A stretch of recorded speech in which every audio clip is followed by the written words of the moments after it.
Rolling Dice and Taking Names is sponsored by The Broken Token, creator of high-quality gaming accessories and storage solutions. Visit them online at thebrokentoken.com.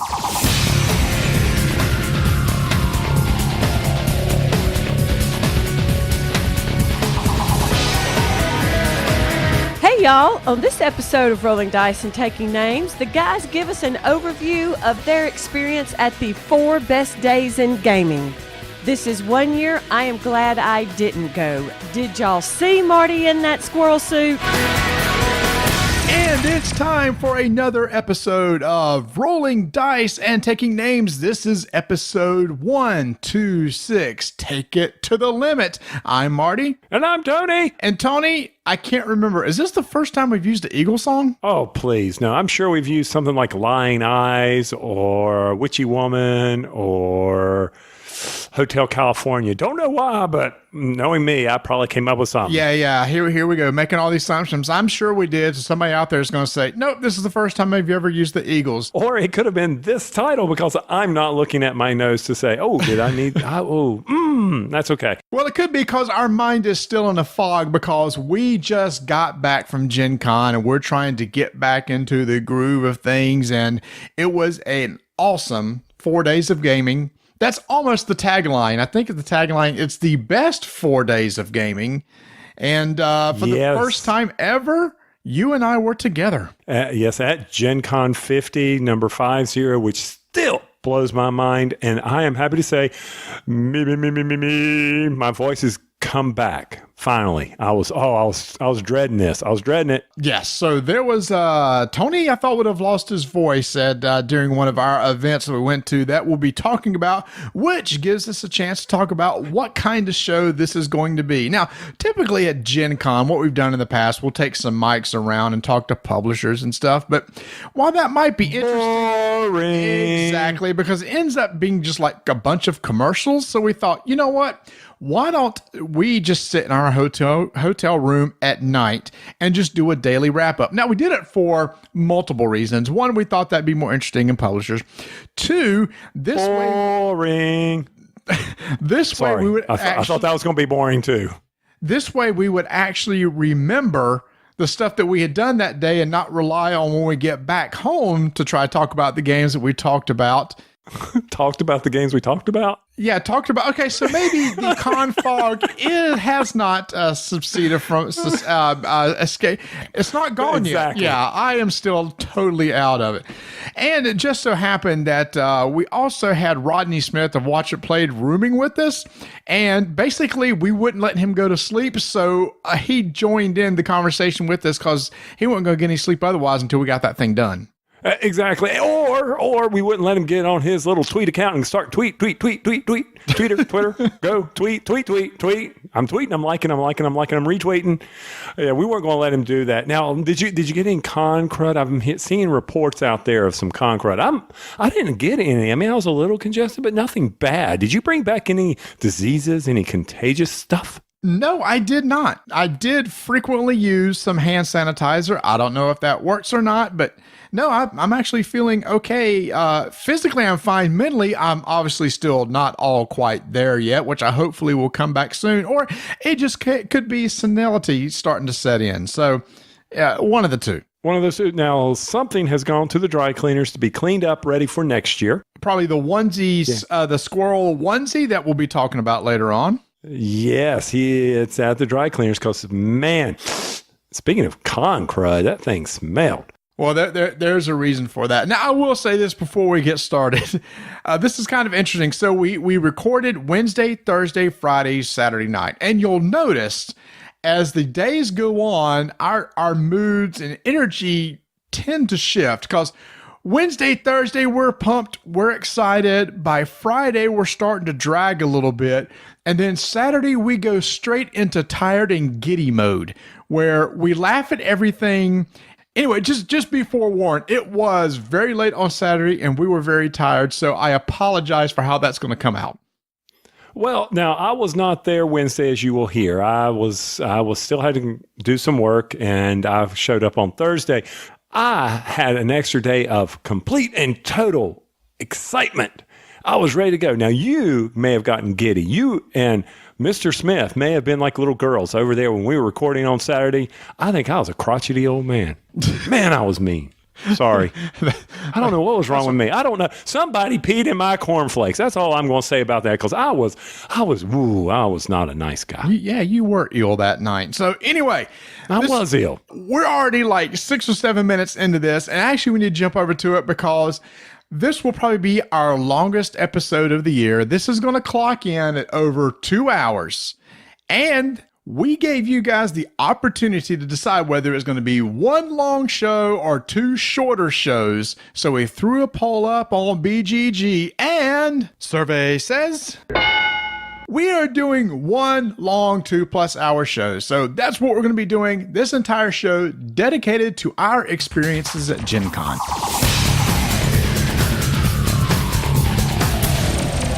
For the first day at Gen Con, even though Tony made it on this trip, as we mentioned before, this was a business trip for Tony, and today was a business day for him. So he's not in the room with me, but in RTDN fashion, when Tony is not here and I need a co-host, I grab Rodney Smith from Watch It Play to sit in with us. I just fly from Canada straight to be here to be your co-host for one day. Yeah, thank you. Do I have to leave after this? Is this what happens? You send me packing again?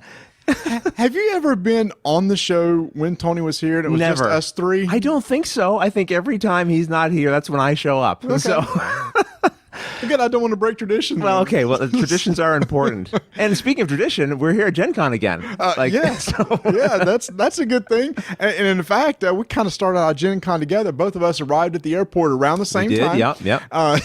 Tony had to rent a car to get to his business trip, so he Ubered us in. Thankfully. And in tradition, Tony drove you around. I sat in the back seat again.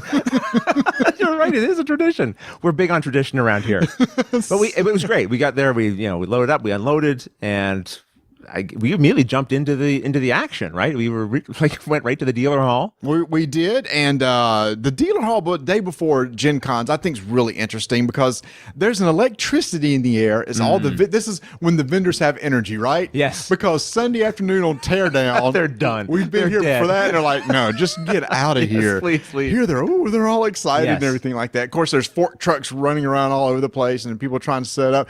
Ran by Portal booth, and Ignacy was freaking out because First Martians got lost. Well, yeah, when you said there's an energy, I was going to say there's almost like a nervous energy. Yes. Because a lot of the publishers are waiting for their product to arrive. Fingers crossed, will it show up? And you're right, Ignacy didn't have his First Martians. Now, they knew it was somewhere in Indianapolis, but didn't know where. Right? And for good news, just as I was getting ready to, you and I were heading out for lunch, Chevy Dodd got the call that, it's here. It's on this loading dock. Come get it. So they went off to get it. So First Martians did show up, Yeah. which would have really been bad for Oh, Ignacy man. because that's one of the biggest games at the con. I think on the BGG hot list. For it's sure, still it's up hot there, and certainly for them, it's got to be one of the biggest. And we certainly fulfilled our responsibilities and busted his chops while we were there. Listen, Ignacy, we're not really publishers, but we would typically recommend you put your hottest game out here. We don't see it anywhere. Where is it, Ignacy? And he was just groaning, of course, at that. And for all those who are getting that, Rodney has done a playthrough video, and Thank you. Yes, he's that's done a right. rules video I and have. done a lot of playthroughs. Yeah, we're currently at the time, we had to stop our playthrough to come to Gen Con. So me and Pep are still stuck on Mars, trying to get the hub operational and plan things. So yes, if you're interested in seeing how the game is played, we have a video for that. And if you want to see the gameplay, sure, we got a gameplay for that too. And even Ignacy acknowledged this game takes a little bit. There's a learning curve here, Yeah, right? certainly. And obviously your video will really help there. So if you get it, I highly recommend read the rule book, go check out Rodney's video, and I think between those two, play that first tutorial mission, and I think you'll be fine. I hope so. Hopefully, we got your bases covered, so you can enjoy your missions to Mars. Yeah, There you definitely. go. Yeah. Yeah, so that's going to be his big hit. We kind of walked around, saw some other things. Of course, it was hard to ignore the FFG booth, right? Yeah, it's great. I mean, they have the glass case of the games that they're announcing, but I think the thing that really caught me by surprise, Marty, tell me if it did you. I did not know Twilight Imperium 4, which was announced, was actually going to be for sale here. No, Right? We thought that was just like another glass case tease. No, and there's stacks Right. of TI4 waiting to be purchased in the morning, and it will be a madhouse at the Yeah. booth for Yeah. that game. Yeah, they always have a big line, and that's going to be the big line again for that, along with Legends of the Five Rings and everything else. What else did they have on display there? They had some other interesting things. The Star Wars Rebellion expansion. Right. I think if people can learn how to play, I think they might be interested. Is that a little dig, Marty? Is that a little dig? I don't know, maybe. That's here. That's one of those. And for sale, too. And for sale, Yeah. I think it's like MSRP is like $39.95, so it's not a very expensive expansion, which is cool for them. I think they're showing off some. I think they had some new. Obviously, they're gonna have Armada and X-wing sitting in the case. Can I say something? You know what? When they announced the Settlers of Catan Catan reskin, which is kind of in the Game of Thrones world, I didn't pay a lot of attention to that. Catan was never. That wasn't my gateway game. My gateway game was like. Honestly, it was like Arkham Horror, and Carcassonne. Some of those games were kind of more my entry, so I don't have the same affinity that some people do for Catan. But I have to say, it looked pretty cool. The plastic pieces, though, they actually have a wall segment, and the Night's Watch on the wall is miniatures. I'm kind of curious, like, what are they changing to the core game of Catan to implement those pieces? You know, I really don't know, and I'm kind of curious. So that was kind of neat to see in the display window as well. You know, I'm kind of curious to see, is it just going to be the base game only, or will it be like with the other Catan expansions where, you know, there's all these expansions that have in the base game. I wonder if there's this idea, it's like, well, you know, there's like a Seafarers expansion in Catan. Yeah. Well, there's some sea traveling happening in Game of Thrones. Right, the Greyjoys might show up. Who knows, right? Like, so it'd be interesting to see what they do there. And I'm trying to, while we were standing at the was wondering if you were going to say this. booth, you know, FFG is now part of Asmodee. Right. You know, they just announced the big space-themed Terra Mystica game. Gaia, is it Gaia Project? we're both a little unsure. I think we were just mystified by its actual presence there. It was here. It looks like a production copy. Yes. I mean, it was Shrink. It was Jeremy from Man vs. Me. It was like, what is this? And his eyes lit up, and then my eyes lit up. He sniffed it out. I saw his nostrils flare, and he's like, what? There's something nearby. And he reached out and he found it behind a box. He's like, what is this? People who listen to the show know that's like my favorite game ever, and not a streamlined version, but something where they kind of fix some of the issues that they have with the game. Yeah. So I got really excited too. And it's funny, one of the Asmodee guys was like, yeah. He was like, you guys really weren't supposed to see it. But come to find out, they're going to be demoing it here and showing it. Right. Showing it it's off. not for sale. No. But it was. I didn't hold the box. You said it was pretty heavy, right? It was. It's funny. It's you look at the box and it just looks almost like a standard sized box. It's not the typical square. It's a rectangular box, but there's some heft to this box. Okay. There's a lot in that box, even though it has nothing to do with what we're going to see at the show. Is for sale. I just thought it was neat to see. If people aren't aware, like I think the big things it introduces is the modular boards. Yeah. So that if you have a smaller play count, then you can have a smaller map. So you're not spread out as much. You can be in each other's face a little easier. So it'll be interesting to see what that adds to the Terra Mystica thing in addition to the sci-fi element to it. But you know, it was the first day and the hall hasn't opened. We had a couple meetings set up. We did. That's right. Yeah. Which is kind of nice because we go meet some publishers before the stress of the con starts. They can kind of breathe easy if their booth's set up. They can kind of enjoy it. So Colby from Plaid Games invited us to come in and check out some of the games that actually all the games that we looked at are not available at the show, but they're kind of announcing them, demoing here. Right. And the first one I think that's been most well known and most talked about is Crystal Clans. Yeah. Which is almost like a Summoner Wars replacement. Yeah, I really, going into it, I'd seen some of the advertising about it, but I hadn't looked at it closely. And so I was like, how close is this to Summoner Wars? But it's got quite a few differences, really. Although it's still, you've got a board and you've got units that are cards that you're moving around. Probably one of the most interesting things about it, I know that you're pretty excited about it, is the way that you spend your actions. Like you have this little sort of tracker on the side of the board. If I choose to do something, it's going to cost me a certain number of action points, which I then use this little marker that I move towards you on the scale. As I push that towards you, that means when you take your turn, you're going to be able to take more actions to push that back towards me. Yes. Right? So the more I do, basically the more I'm charging up the options that you have on your turn to do on your turn, right? Is that essentially? Yeah. And again, listeners of the show know Tony and I were huge fans of Lord of the Rings CCG, and one of them was that resource mechanic where you can do as much as you want. You can just run a lot of resources in and build up a huge force, but all those resources that you generated can now be used by your opponent Right. to help, counter that. Yes. And it's, as Colby was telling, it's kind of like a balancing act, where it's like, you're going to make this huge move, well, somebody can make a huge counter move against you. So I think it said like 6 factions are going to come out in this box, and it's going to come out, he couldn't say when, just sometime probably next quarter. Right. But hopefully it will be this year. One of the games I'm very excited about. But the next game that we saw, I think really lit up your eyes, was just announced a few days ago from Right. Jerry Hawthorne. Yeah, stuffed Fables, right? And, well, a couple of things that are interesting about this. First of all, Jerry Hawthorne, I think the last game we saw from him was probably Tail Feathers, I believe. And, he's somebody who really, I think as a designer, really focuses on theme and how to draw that out, and usually has his own unique kind of bent on that. And this was interesting because if you've played Near and Far, if you're familiar with that, then you've already seen a game that uses a sort of a book mechanic to play out of. So in Near and Far, you have all the boards or the maps you play on are in this book that you flip open and you put your pieces on. Well, this has something like that, but this was like 84 pages, or no, it's like in the 90 pages. And when you flip it open, one side is the map, the other side is kind of the scenario and the setup and the special rules for that. So you're thinking about this like 90-page thing, and every page you flip over is a new map and new sort of setup, and it's this continuing story. Yeah, it's not one whole story though. It was a bunch of smaller stories Right. that kind of made up one. He said there was kind of an overarching theme. Yeah, I think it it was was interesting. So the idea is there's a young girl, right? And so you have to imagine there's a young girl. She's in her bedroom, and she's how old? Like she's like 7, something 7. Yeah, So it she's was. young The idea to start was out. she had I think she just got out of her crib. Oh, you're right. It was her first night in her first bed. Her first real bed. Yeah. So there's these stuffed animals that children have. They're stuffed animals, and there is this sort of the thing of nightmares that children are afraid of, right? That's lurking out there. The monsters under the bed. monsters under the bed, right? Yep. And that these are kind of a real thing.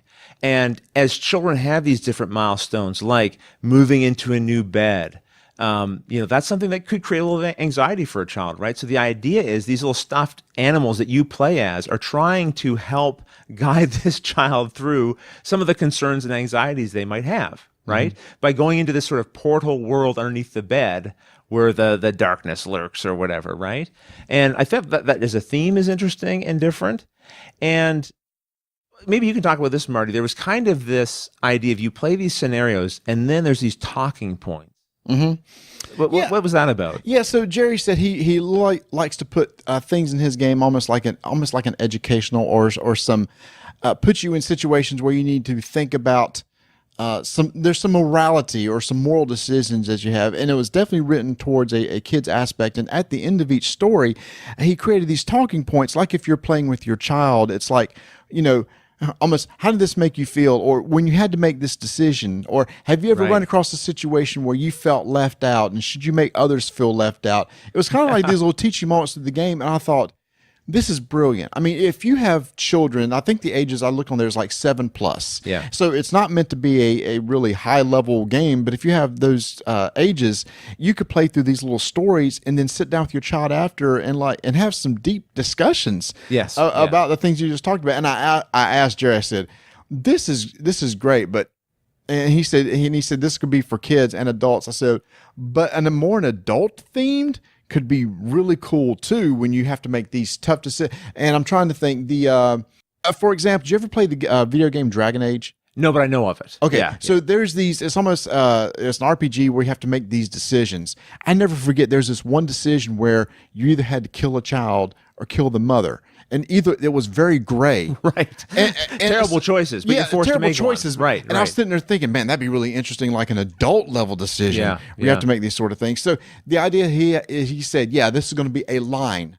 This mechanic, this book's going to be like Right. a line of games, and this just happens to be the first one coming out. So I think it sounds really cool. I know that what's going to be neat is it's going to be like QSR codes in there where it could like link to one of your videos Right, and teach them the right. rules as they're playing. I think they want it to be a very approachable game for family. I mean, I don't think this is just although we're emphasizing kind of the family and kid style game, I think gamers could enjoy playing this thing as well at the gamer level. But if you are sort of trying to get into this game as maybe one of your first games, they've embedded into the storybook the QR codes you can scan to learn about the little mechanic that they're introducing in that scenario. So you'll kind of have the base rules, and then you can kind of learn the additional things as you go. Yeah. So that'll be kind of an interesting thing for me to kind of figure out how I'm going to create the content that will help support that kind of learning experience for someone who's just breaking open the game. So it's definitely one of those that is not a white noise game. It looks different. I think it feels different. I think it's one of those games that really is going to stand out, like Near and Far somewhat does with their map book. I think this is really going to stand out. Well, there's a lot of like dungeon crawl style games out there. There's lots of them to pick from, and I feel like this looks like they tried to take kind of that concept and say, well, what can we do different? What can we offer that isn't already out there? And this feels like something pretty different and pretty interesting. So I'm definitely looking forward to seeing this as it gets, because we don't have a release date on this either. No, I think it's like maybe later this year. Yeah. So we'll see. And Isaac Vega has a new game that he is designed. They're kind of talking about this year called. He's been working on. Don't know what's going to come out. It's called Starship Samurai. Yeah. Didn't know a lot about it. They showed some of the figures. The models look really cool. Sure, yeah. But it looks like it's you're controlling a faction of aliens, and he said it's like kind of like an area control game. But the thing that really stuck out to me is your action selection mechanic. He said you have tokens 1, 2, 3, and 4, and they represent, like you could say, things you can do is like get gold, draw cards, move units and stuff. But if you play like the 4 token on the card, you can draw 4 cards. You play the 3 tokens to get 3 golds. So it's how you allocate those 1, 2, 3, and 4 tokens on your turn. I thought that's what really sounded cool to me. What makes it stand out is a little bit different. And he said there's no dice. It's just going to probably skew a little more towards the Euro side of things, while at the same time being, again, like Plaid Hat loves to draw on theme and great artwork and presentation. So I think that's something else we're going to see in this game. So we didn't really get to see a lot about that, but that's coming out later on. But what we did get to see, go ahead. Well, I was just going to say it's really nice to see, because I feel like probably a lot of people felt like, well, it's been kind of quiet from Plaid Hat for a little while. And I don't think they've been resting on their laurels. They've been busy. And this is sort of like we're getting to see this sort of the evidence of that with this sort of Gen Con showing of these different games that are going to be coming very soon. Yeah, and we also got to see the 2 brand new Ashes expansions and left the booth without them because he didn't have the register running. We couldn't pick them up. Marty, that was so difficult to leave that booth and not have. We've been waiting for these Ashes expansions for what feels like forever. There's new dice. It's not just new decks, but the new dice types that are in there. These boxes are actually doubling as storage containers as well for your Ashes that will hold your dice and your deck that you want to bring to a tournament or whatever. It's really hard not to walk away. One thing we did leave with, though, was the game Crossfire. Yes. So our good pal Emerson Matsuichi, he has a new game called Crossfire. It's a social deduction game, and in typical Emerson fashion, he's sort of just distilled it right down to its core elements. This is a game you can play in, well, practically 3 to 5 minutes, right? Right. Well, the timer's what, 3 minutes long? You actually have a sand timer. And so we this evening, after a delicious meal at Fogo de Chao with a bunch of great people, meat, so much meat, so much meat. That's why I'm so sleepy. That's why I'm going to bed early. I got meat sweats. We are doing pretty good. It's pre-midnight and we're here recording and we're ready to crash. But before we came up here, we said, well, okay, let's play a game. So we broke a Crossfire, which I had in my pocket, and we just learned it. It took a minute and a half to learn the thing. And then we were playing it. And very simple. Everyone gets a card dealt to them to show them their role, but then you immediately pass it to your left. So the catch here is you get a new card passed to you, which is going to be, potentially your actual role, but a role that was passed to your left. So you have a little bit of information. I really like that in social deduction games where you don't start like in Werewolf. You start with almost no knowledge, right? Exactly. It's just like the first round is just blind guessing, and someone might get picked on for almost really no reason, right? And so with this, you have a little bit of information, and then it gets mixed up. Yeah, and then there's this mechanic. After you pass to the left, then you're going to actually get your card shuffled with 2 other cards, right, with people that are near you, and redistribute those cards. So then you have a little bit more information, and then you have 3 minutes to decide who's who and who you're going to shoot. Now, I think the main thing is there's a VIP, and if you're on the side with the VIP, you're trying to keep him alive. Right. And otherwise, you're on the other side. You're probably and you're trying to kill the VIP. Yeah. And there's a guy that's trying to be a decoy. He's like, shoot me, not the VIPs. Right. And also, there's just the innocent bystanders like, I don't want any part of this. And there's all these little rules that say, you know, if the VIP is killed, that team loses, or if the bystander shot, he loses. But so does the person who shot him because they weren't trying to shoot the bystander. Exactly. So in typical fashion, it's like could be multiple winners, multiple losers. Yeah. So. and really, again, a 5-minute game because there's a 3-minute timer where everyone can just talk openly and lie as much as they want. And then after that, you just point at your accusers and you resolve. So it's a very, very fast, quick playing game. Again, pocket game. I had it in my pocket. Right, I just took the cards out of the box, threw it in my pocket and the timer, and I was all set to go. And luckily that you didn't mess up the cards when you took a face plant in the middle of the street. Let's talk about that. I thought that was in the rider that we were not going to talk about that. So Rodney's like, we're sitting out in a little park beside our hotel tables, just chilling with Jamie and some of the Cabal Chaz guys and Matt, Board Game Replay crew, and Bender and everybody. Just a fun little crowd sitting out there. And Ross says, I'm going to run to the bathroom. And I say, okay. And so all of a sudden, like 15 seconds later, we heard a thump. And we looked, and Rodney is like down in the street. I was like, deceived. There was a sidewalk, a little curb, a nice little planted grassy area, another curb. And I thought, well, I'll just hop through this little grass area. There's a massive depression. It's like a pit. I disappeared up to my waist into it. But my momentum was carrying me forward.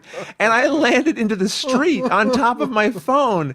And I'm like, oh, Rodney, you're just embarrassing yourself again in front of everybody. Thankfully, there's no traffic. And I just got up. And my friends are like, are you okay? Are you okay? I cross the street. There's still calls of, are you okay, Rod? Are you okay?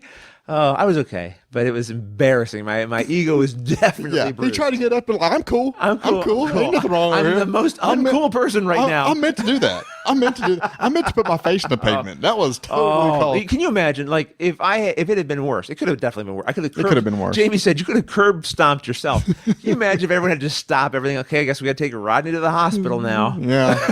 I like to see how that worked because, you know, you don't have insurance because you got free health care in Canada. So I'm curious how that would have worked. It would Luckily, we didn't have to. Before that, though, we had a special event with CMON. Oh, that's right. We got to go over there for a little bit and see some of the games that they had out. Now, you didn't get to go to CMON Expo this year. I didn't. Yeah, I but missed out most on of the that. games out there were shown at CMON Expo. And it was kind of interesting when I walked in there and I saw Richard the Lionheart. Council of Four. Council of Four. I thought, oh, I've already seen these games, but they were tweaked. And what impressed me so much was when we were there, they asked our opinions of these games. And especially like Richard the Lionheart, Chaz and I played, and we thought there was some really graphical design issues with the board. It was kind of confusing. Right. They actually listened to us, shockingly, and said, we took some of your ideas to heart and we changed the graphic design on the board to make it easier to understand. They did the same thing with Council of Four. They said that was a very busy board. People didn't like the board was too busy. So we muted some of the colors, made the paths more well-defined.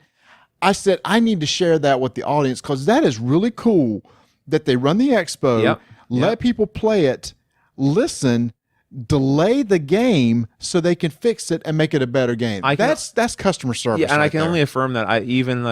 People might know I did a video during the Game of Thrones Kickstarter for their tabletop miniatures game for the Game of Thrones, and even I, having played a little bit with the prototype, I also had a couple of comments about like, well, if this was printed on the card, a person wouldn't have to look this up in the rule book, and that might be nice. And so they made that adjustment. Like they said, yeah, you're right. Like, why make someone have to go to the rule book for that thing? We could just put that on the card and it'll be straightforward, right? So I really do think every expo I've gone to, although I missed the last one, I feel like they welcome that feedback, and where they can, they seem to incorporate it. So yeah, it feels good to see that they're listening, right? That's kind of an affirming thing. And you were playing a game that I could tell I wasn't playing. I came in partway through. You were playing with Z and Eric and a couple other people, and I think Jeremy. And I could see your face was aglow. What was this? Some kind of panda fighting game or something, right? Way of the Panda. Way of the Panda. This is an Eric Lang joint, I believe, Actually, right? it's not. It's not. Oh my goodness, he loves Panda. I assumed it was Eric. Eric Lang was standing right there, and I said, "How is your name not on this game?" What? He said, "Well, it's from the company I work for." I said, "Yeah, but still, I there's am shocked. pandas in the game." He loves pandas. We played our first prototype of The Godfather. It was like panda figures we were using instead of mobsters. So tell me, why are you so excited about this one? So you are in control of pandas, and every player has 3 different types of pandas. There's like a monk, a fighter, and I'm sorry, there's one other type of panda that there is, and it's a Euro game where you're trying to move your pandas around a map and trying to build cities. And when you build cities, you get victory points. Person that moves victory points at the end wins. Yeah. But what's so neat is it's kind of a worker placement game, and there's an action selection mechanic on the right side of the board. A whole bunch of squares, right, with different like series of different actions you can take. You Yes. assign your workers to. Yes, and each row has a certain cost. Like the first row cost you 0 action points. The next one costs you 1, up to like I can't remember 4 or 5 something like that, points per. And so what you do is when you put one of your workers there, you can take the actions, but it costs you that many action points. And there's an action point tracker at the top. Right. Here's the kicker that I love. Tell me. When you place a worker, you can't place your next time you place a worker. It can't be in anywhere previous in one of the previous squares. Okay. So if you pick the third row down, second spot over, in your future turn in the rounds, you can't pick any spot before that. So you have to go with something more expensive then. Yes. So you're placing less workers. Is what you're saying, right? Yes. So if I started something cheap, maybe weaker, I might be able to play more workers during my But turn. somebody might jump ahead and take a spot that you want, and you can go there, but it's going to cost you an extra worker to go there. Yeah. Okay. So then there's this idea that once you run out of action points, it's like, well, there's really nothing else I can do. After everybody is passed, you take all the pandas that you spent on your turn, and that's for each panda that you use, panda worker, you get an action point back for the next round. Okay. So the more pandas you play, the more action points you'll have the next round. But if there's something really special you needed to do that cost you a lot of action points, then you got to place very few pandas, and you'll have less action points to use in the next round. So it's a very balancing So if you act. do some of the weaker things, because they cost less, you'll be able to place more workers. So you'll have more workers to take back, giving you more to do next round. Yep. That's interesting. Okay. Yeah, it's a really cool little Yeah. mechanic. And I'm always looking for something. What makes a game stand out? That was it. Yeah, The it was other thing, different. there's a map where you're moving people around, and You're building structures, lots of you're 3D building components, which are cool looking, and like I said, once you do that, you get victory points, and there's rules for that. It's the action selection mechanic that I thought was really cool. So I'm very excited about that. They had the final version of Rising Sun sitting there, which looked really good. What else they had there? Oh, they had the Kickstarter that it was a Green Horde for Black Plague. What was the last one? The Green Horde. Green Horde with the catapult and That's all right. that. Was And they had 3 new games that I think they've talked about a little bit before, but now they're starting to promote a little more. And let's see, one of them was I know Kick-Ass. Kick-Ass, based on the comic book Comic by book. Mark Miller, and they had Hate, Yep. which is by Adrian Smith, I think is the Yes. artist behind it, and that. And and is based on a comic book that he does. yes, exactly. And they said it's like. He said it kind of has a Necromunda feel to it. I know that, so that perked my ears up because, well, actually, when Eric Lang was describing the game to me, I said, well, that kind of reminds me a little bit of Necromunda, because that was one of my first miniatures games where you had like a small gang of people and just a little bit of, you have a miniatures fight, and then they level up, and you have another one, and so it has kind of a narrative slant to a miniatures game, and so it seemed like there was a little bit of inspiration there potentially. But I've never, like, GW is known for having like skulls everywhere. Well, this game, Hate, there's like skulls on skulls on skulls. These miniatures are like very dark and grim, and but again, CMON, right? So very detailed, very cool looking miniatures for it. Not a lot of information yet, Nope. but something to look forward to. And the other thing they had that was a surprise was the Arcadia Quest. They've got another little expansion to add on, Riders, Arcadia Quest Riders, and it's these miniatures that are like kind of enlarged animals that your Arcadia Quest regular sized hero miniatures will then plug into. So they're riding these creatures around. They're like I really, mounts. I don't really know exactly how they work within the game, but of course, again, cool miniatures and it looks interesting. And if you like Arcadia Quest, well, there's more on the way. Yeah, and of those 3, I think they said Hate was the only one that was going to be a Kickstarter. That's right. And in yes, fact, yeah. of all those games there, I think Hate was the only Kickstarter there. All those games we mentioned earlier, those other board games, are all direct to market. Yeah, except for Rising Sun, that was there. That was You're already right. out. Yeah, But Richard the Lionheart, Yeah. Way of the Panda, Direct to yeah, stores. Yeah, exactly. So that's they said, hey, we're still going to do Kickstarters every once in a while. We want to get more to the direct to market. Holy cow! For our first day, we saw a lot. I'm glad we did this so quickly because I would have forgotten half of this. You know what I mean? It's so nice to do this while it's fresh in your Well, memory. see, but we did pack a lot in. And that's exactly why we're doing it, because I smart. didn't want to wait till after Gen Con, and Tony and I are sitting at next week trying to record. What game was it we saw on Wednesday? It had a panda in it. I don't know. I mean, it's that sort of deal. So Tony and I said, all right, let's just record daily so we don't forget this stuff. And Well, tomorrow the hall opens. Yeah. It's going to be a madhouse. Tomorrow night we'll get back together and Tony you'll get to hear Tony talk about his experience at the convention. You know what? And since you're going to be rooming in here with us, I might pipe in the background. You might hear me pipe in. Yeah, we come in here, and we'll talk about some of the big hot games from coming up on Thursday. For sure. Yeah. So, hey, I guess it's about time for us to get to bed so we can get an early start in the morning. Yeah, that's right. Tomorrow's going to be a big day. Yeah, I can't wait. So that's day one at Gen Con, Wednesday. We still got I guess we're only 3 days because we're traveling on Sundays. And it's going to go fast. So we won't have a lot to say on Sunday, but there'll be a lot to say over the next 3 days. Yeah. Time for bed, y'all. That's right. Night, everyone.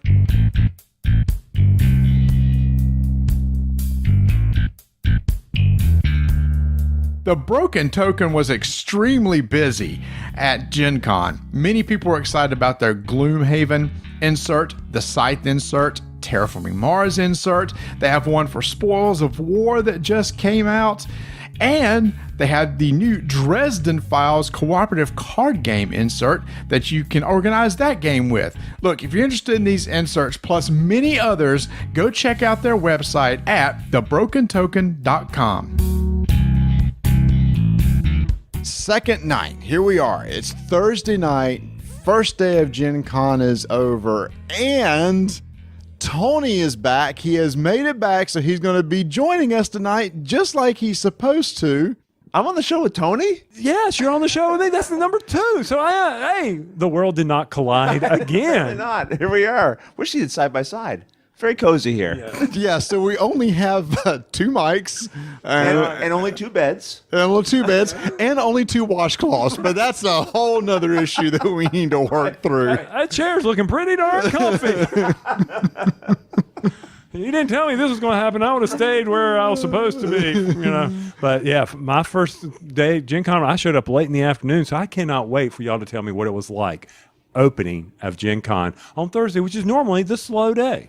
It normally is. However, this year they said every day is a sellout. So it's not like Saturday will have any more people than what today is. It felt that way too. I was walking around saying, this feels like a Saturday. This feels like a Saturday. The number of people running around. And of course, you got the little extra frenzy on the Thursday because doors are open. People are rushing to go get the games that they want to pick up that might be in limited supply. Yeah, and in fact, there's a few of those places that had them. Obviously, FFG is one of them. FFG is always a big booth every year.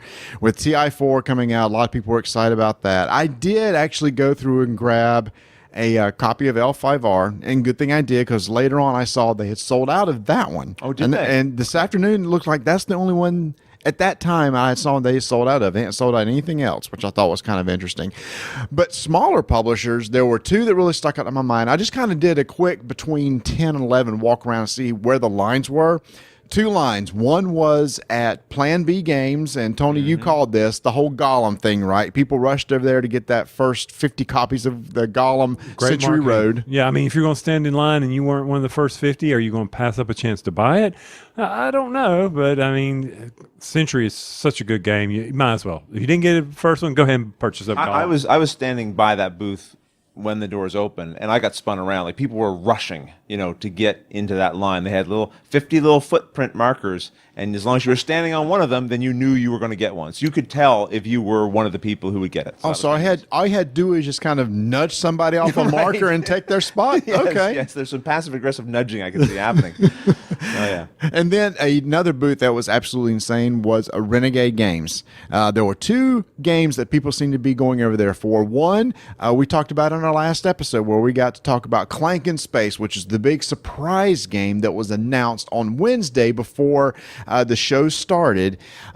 People rushed over there to get that one. They have lots of copies, it looks like, but still, that's probably the longest line I saw for a smaller publisher because it wrapped around the booth twice and was going down the aisle. But not only at that, but their other game, Ex Libris, right? Which has been getting a lot of buzz, but they didn't have as many copies of those. So those seem to be the 2 hot games from there, and those booths are kind of near each other, so it was really packed on that side of the hall. Yeah, I think Ex sold out. I don't know if they're doing a certain limited number. There's of an copies. allocation. Okay, an allocation per day. Well, the Yes. day's allocation got sold out. You know, another spot that had a lineup. I went to go meet Isaac Vega to go for lunch, and there was this, like, I kind of walked through a line to go to him. I said, Isaac, whose booth is nearby that's got this line? He's like, that's ours. It was wrapped around. They had Dead of Winter Warring Colonies for sale. They had the Ashes expansions for sale, and plus just their typical product line. So even their booth, which had things to show that were coming up, some of their older games and titles were still selling well enough that they had a lineup around their booth too. And then there was another place that kind of surprised me too. I went on the far end of the convention center, and there was a long line of people just with their kind of backs up against the wall. And I was looking down, and I couldn't tell what they were in line for. So I kept walking by this line of people, and I finally got to the end, and I was looking around for a booth. It's like, what are they waiting there for? And I happened to notice a guy that was kind of directing traffic. And I said, just out of curiosity, what's the line for? And he said, oh, Bathroom? Yeah. Was it? No. But that would have been a much better story than what I'm telling. Sorry. And probably been over sooner, but anyway. It was Steamforged. Oh. 2 new Guild Ball Right. factions are coming out. And here I was thinking, in our area, we don't see a lot of people playing Guild Ball, but obviously there's a lot of interest in that because there was a long line, and they were having to direct traffic because their booth was kind of a couple aisles in from the wall, and so they would say, okay, send about another 5 people over to their booth to pick up the new product. So big first day for Steamforged Games too. I picked up both those teams today myself. Do you play Guild Ball? Well, do I play anything these days? No, I do play Guild Ball, not regularly, but when I can. That's the miniatures game I've been going to. And the new teams they have are plastic. They're pre-assembled, and these kits have everything in them. They have all the tokens for the team. They've got 3D modeled terrain, like a unique piece of terrain with each new team, and the 3D goalposts, which they didn't have before. So I just really like how they're packaging their stuff because it's like kind of one and done. I've now got an entire blacksmith team.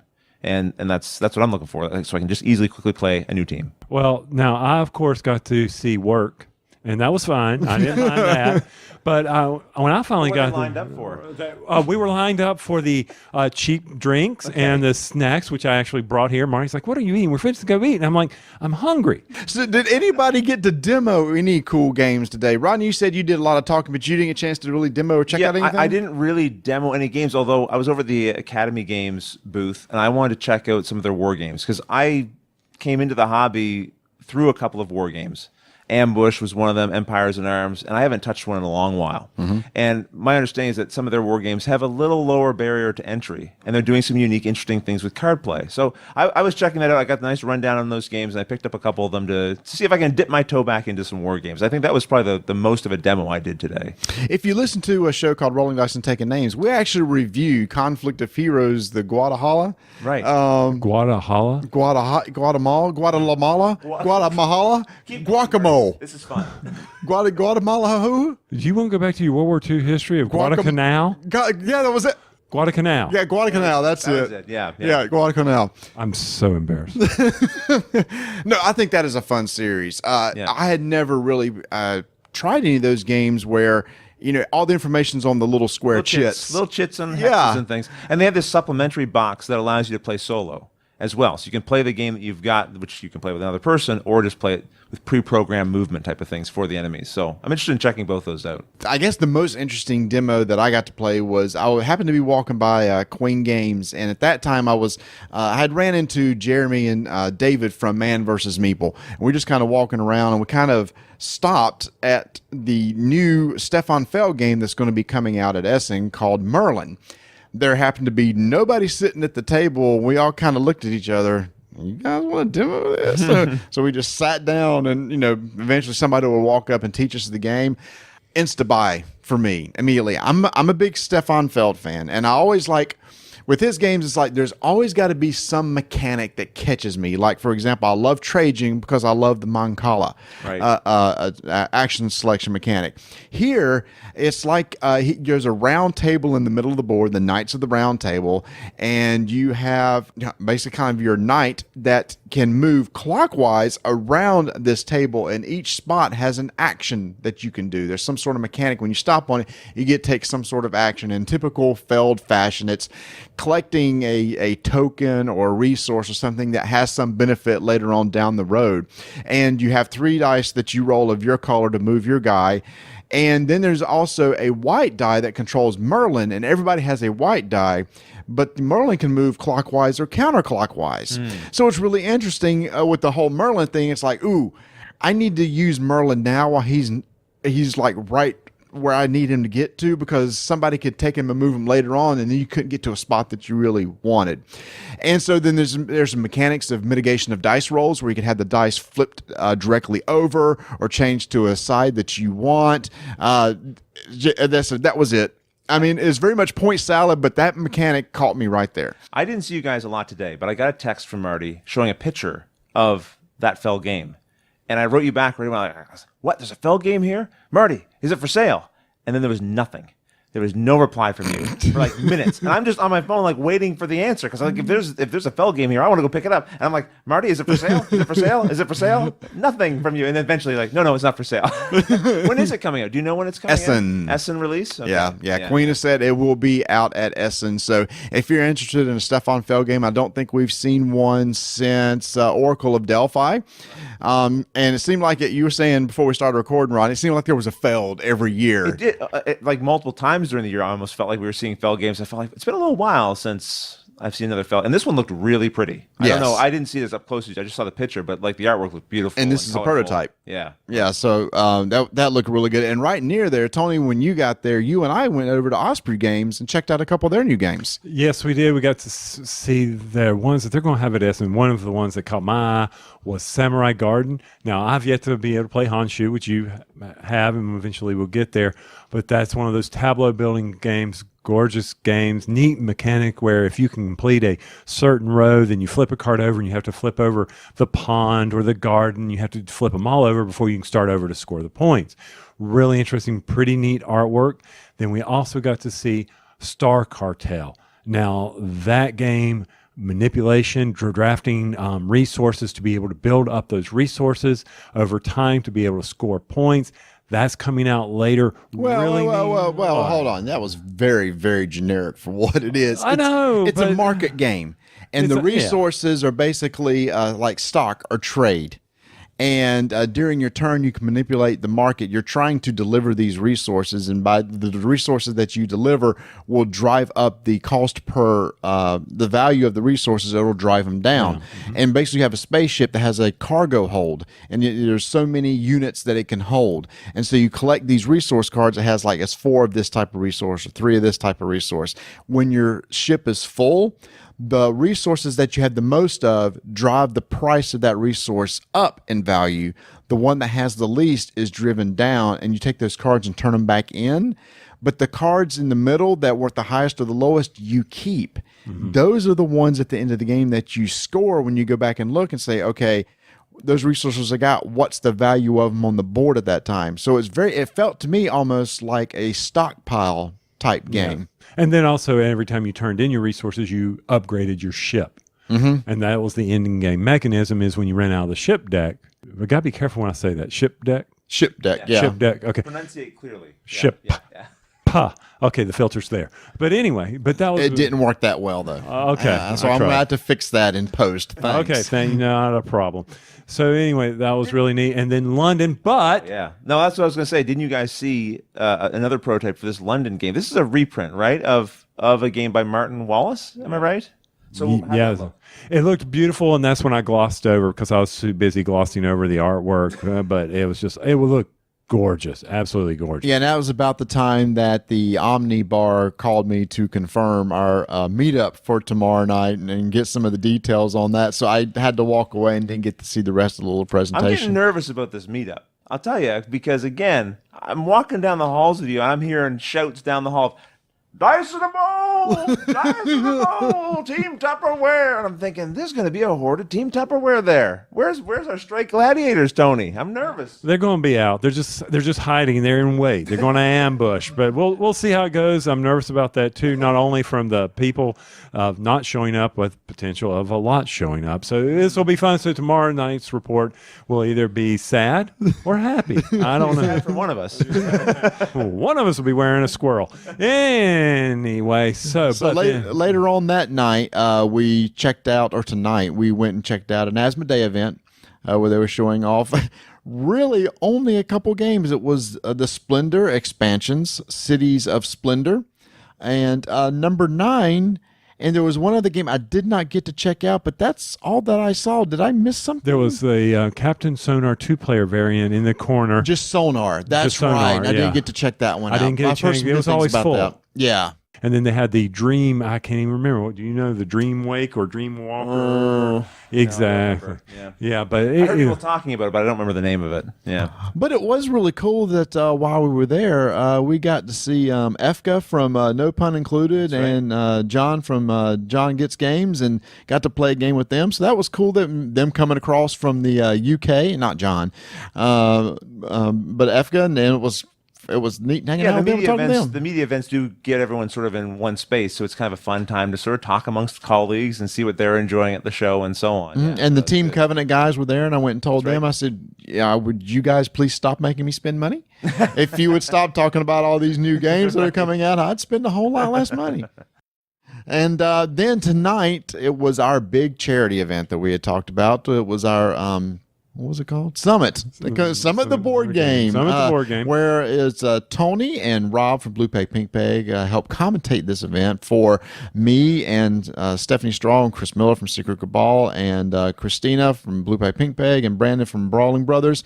Sat down and played a game of Summit for charity. We had quite a few people there, more than I thought that was going to show up. That was great to see a lot of people there coming out and supporting us. And we had Chris Renshaw, who was live streaming, which was neat, so that people could see what we were doing and people were chatting. And Tony, you and Rob did a really good job of, like, during this event, you would auction off items that we could get, and that auction price would basically go to the charity. Yeah, and over $500 was raised through the auction. We had a guy, over $600 was raised. That's right.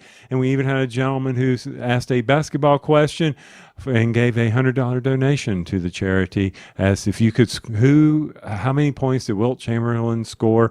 And what was the highest number of points Wilt Chamberlain scored in a single game? I thought it was more than 100. I thought it was 100 straight up, but we didn't verify. It wasn't anyway. And but also was really cool on the live stream. There was somebody across seas who was serving in the military, who was watching.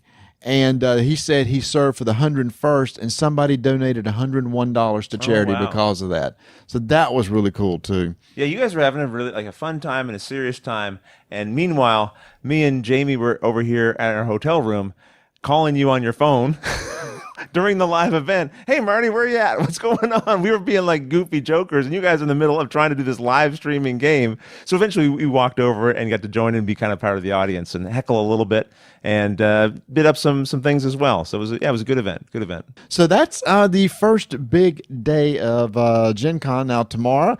All right, here we go. Let's do some predictions because we can figure them out tomorrow night.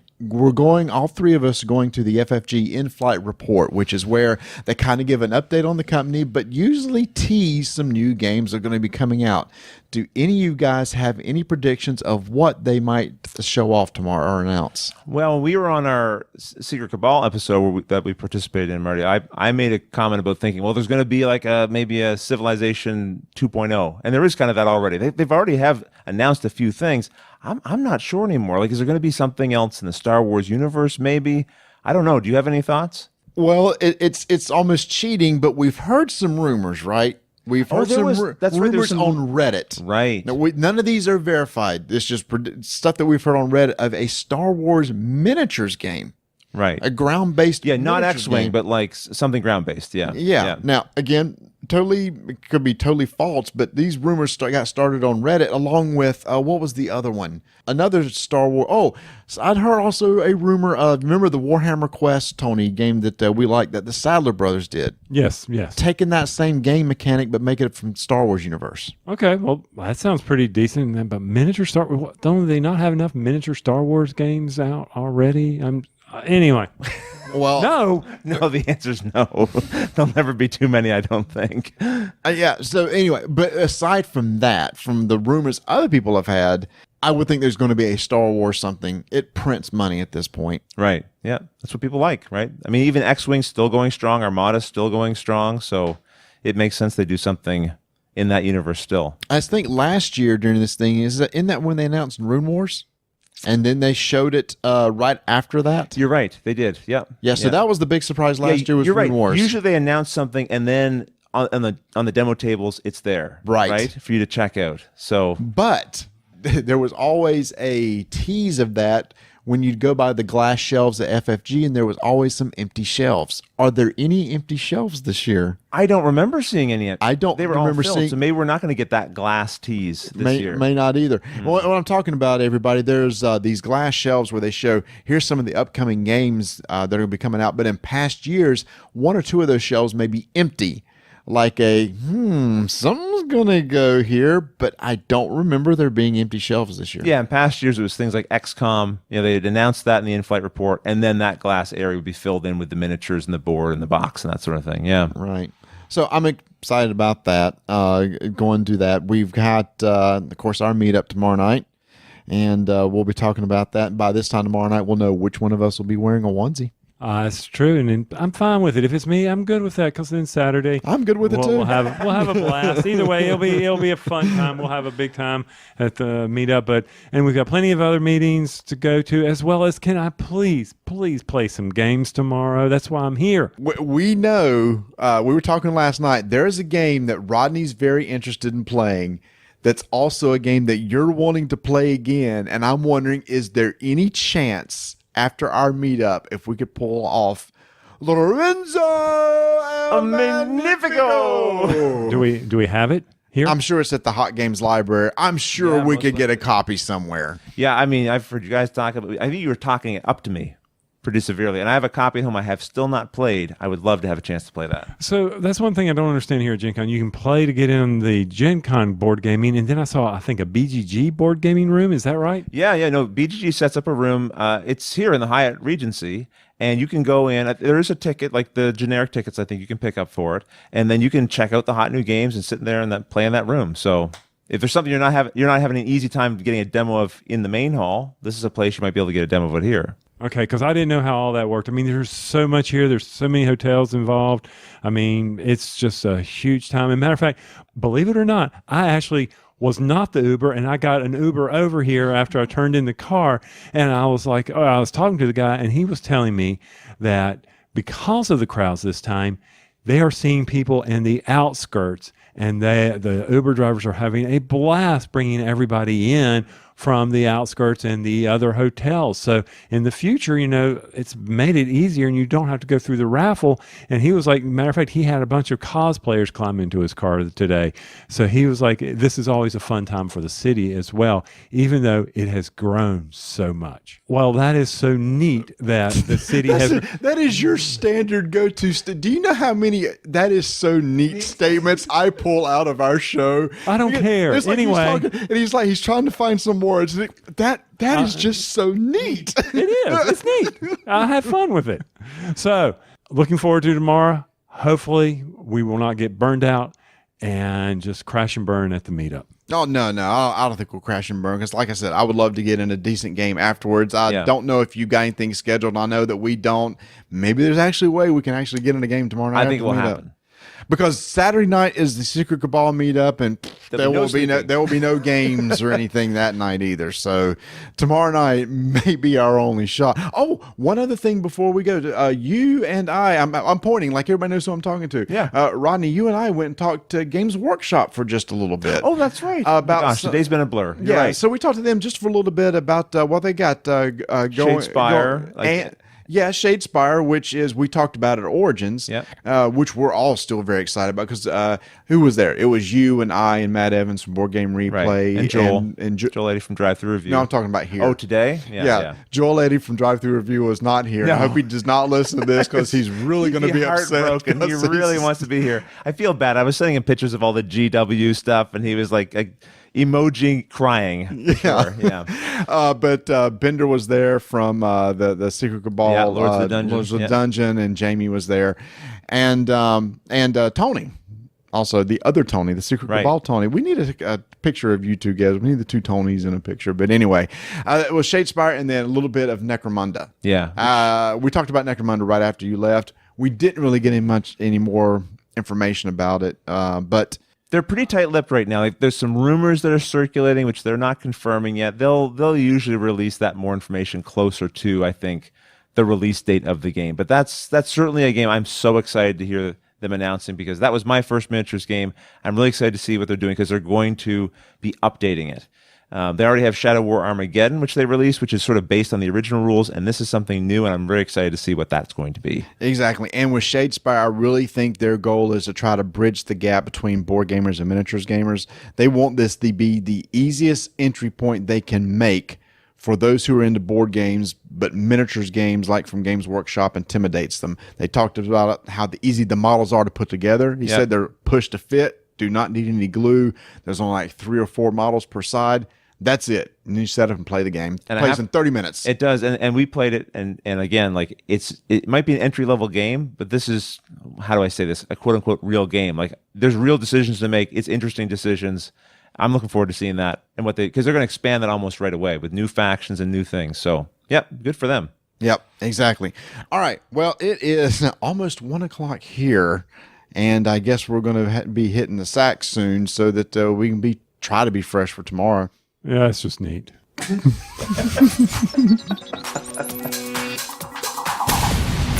It's Friday night and I ain't got nobody.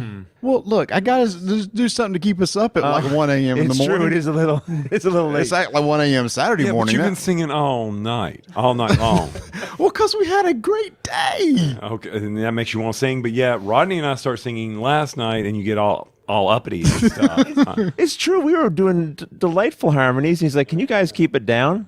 What about the neighbors?" I think it was just him. He was tired of listening to us. Well, I'm getting that way right now, too. Well, go ahead, Marty. What do you want to talk about?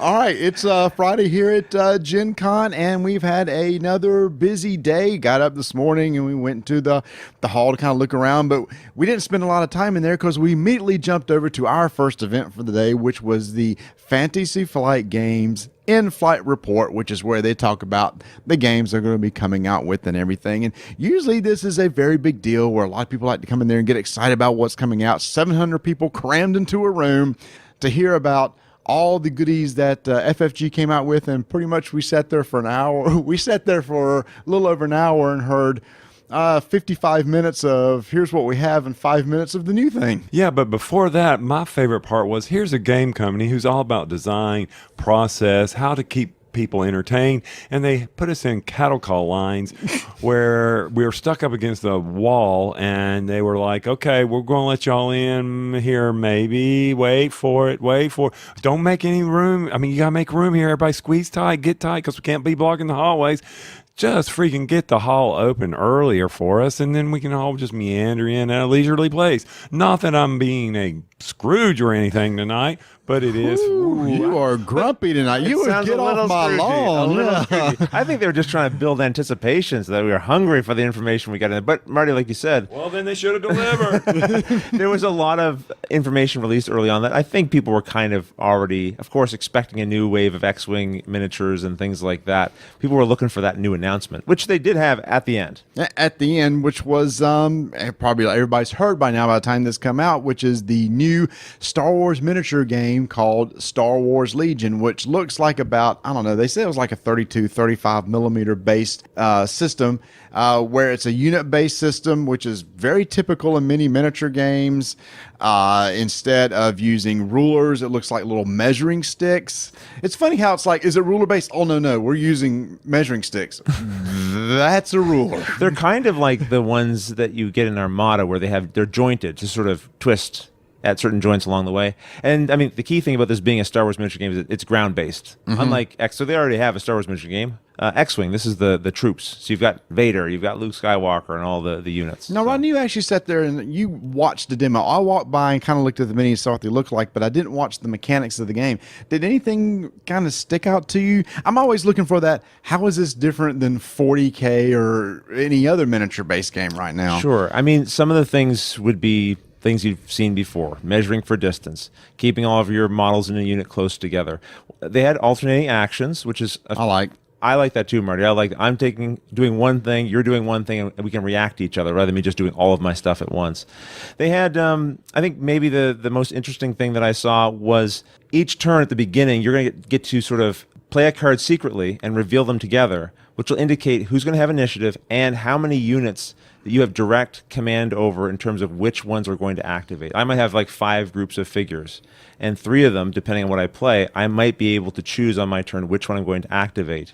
And the other 2, they might activate more randomly. So if I want to have more control, I might go later in the round and that sort of thing. FFG really likes this mechanic of a hidden simultaneous reveal, don't they? They seem to. It seems like it started with X-Wing. The reason why I say that, I demoed L5R like the hidden other day. dials, you mean? Yes. That sort of thing, right? There's a dial in L5R, and the same thing with the card-based system. I don't know. Did you look at? I mean, you have zero interest in this, Tony. I'm sitting here staring at Tony, and Rodney and I are talking.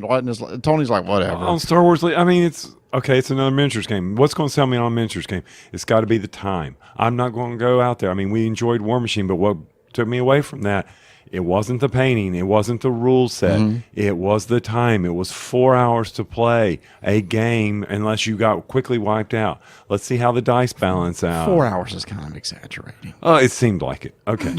I'll comment on that quickly because the demo, the demo that I watched obviously was just using the starter set figures, and I would say I watched for maybe about a half an hour or so. Wow. And they were getting close to doing something? having actually wiped each other out. So it felt like it was going to run about, definitely an hour or less for a skirmish like that. Well, that's a good question. What's the victory condition? Well, we don't know. We got to see the rule books. I mean, we're talking, this is late. This is what? When did they say this was coming out? 2018? I don't remember the release day. I think I'm a little, I've got confog right now. Today was a big day, and I'm a little unsure. Do you know? According to my notes, it's Q1 of 2018. It will come out, and they're not pre-painted, so I enjoyed that. Oh, this will be very easy for me. My primer white will nail the stormtroopers. I got that's that. pretty much it. I know, really, and then maybe look, Darth Vader, he's all black, and let's paint the lightsaber a little red. We're good. Now, Rodney, before we hit record, you asked this question. You had this thought. We talked about this on our last night's show about the leak about a miniatures game. Well, sure enough, it came out, and you were wondering how often does that happen? It's like sometimes, even as media creators, we get a little bit of information in advance of games that are going to come out, and most of us will keep it under wraps until it's released. But this information about this game, Star Wars Legion, was sort of leaked on Reddit a couple of days earlier, and I just couldn't think of a situation where that's happened. Mm-hmm. Within the board gaming sphere. I think around Games Workshop, it seems like there's sites leaking stuff all the time, but I don't tend to hear it about games that are going to come out. Restoration Games had a big announcement about their next game. Fireball Island. We didn't hear about that until they announced it. So I thought it was strange that this particular game released. It made me think, or leaked. It made me think, how come more haven't leaked? Why did this one get out there in the wind? Because I'm sure other ones. This one apparently came from some kind of wholesaler sheet, right? So how come that information on other games hasn't leaked? I wonder why. Yeah, I don't know. I wonder if just stuff like that has to get out to the channel so early so that wholesalers or distributors can know that it's coming, and then somebody sees it and it slips out or something. I'm not sure. So we're talking first quarter of 2018. It's got to come out now? No, not come out now, but I bet you... I mean, why does the information have to be out there so early? I don't understand the whole process. Maybe we can get somebody on that can explain it to us, but okay, sure. Do they have to make warehouse space? I don't know. Well, I don't know how early, but I assume that these guys have got to be prepared for what's potentially coming down the pike several months from now. Oh, I'm sure they do, but... Yes. Moving off of this Star Wars because it was so funny before we started this, we don't need to talk about Star Wars Legion, because I'm sure everybody's talking about it, and we've talked Well, I mean, we would do an injustice if we didn't, but I'm going to be interested. I'm going to see the rules. I want to see how it comes out, what they're going to release, how they're going to build all the units, and how you're going to put together your army, or however you want to do it. Yeah, that will determine whether or not I'm interested. Here's a question. Is Rune Wars dead? Sure. I don't know. It's dead to me. I'm not playing it. If Tony's not playing it, it's dead. why am I going to play? I'm not playing it. Anyway. I think as an IP, Star Wars is definitely stronger. So if you're looking at FFG's catalog going, which game do I want to play? Now you have the choice. If you're not really into sci-fi for whatever reason, then maybe Roombound's going to appeal more. But man, Star Wars is a monster of an IP. And it's a tray-based game, so I guess there's a little bit of a difference to it. But I tell you, as much as they keep trying to push their own IP, with the Tyrannoth, is it? Yeah, Tyrannoth. That's Tyrannoth. When you're sitting there also selling along Star Wars, I don't see how your own will ever pick up steam. But I mean, there's great games in that Tyrannoth universe, like Descent. I love it. Like but then Imperial Assault comes out, yes, and true. destroys it. Yes. And that's the one thing, too. They talked about the app. The app they're still waiting on for Imperial Assault. They say they're still working on it. It's not vaporware. It is coming. Be patient, they're saying. So. All right. So from the flight report also, one thing that caught my eye, and only because of how much we play it still, and that is a Game of Thrones Catan. Now, I was interested. I saw the boards and everything. I was like, what is this? I hadn't really paid any attention to it. Have you paid attention to it, gentlemen? I have not, because I immediately saw Game of Thrones Catan, and I just immediately thought, okay, Catan with the Game of Thrones theme thrown in. But it sounds like there's a little bit of a twist in this game. Right. I mean, so the theme behind this is you are a commander of the Night Watch. Yes. Okay, so you've taken on the black. Whatever that means to you, you go forth. I don't care. But you have to reman the wall, and you must rebuild the gift. Now, there are 2 victory conditions here. Number 1, you can traditional XP, get what, 10 points? Victory points. Victory points. All right, I wrote XP, that's fine. Victory points works. Because anyway, or the whole group can lose if the wildlings attack too much and you have a tragic victor. I can't wait to see what these rules are about. I mean, and he kept stressing, you must cooperate. You must cooperate. And I guess that's why, because you can have a tragic victory. So I'm interested.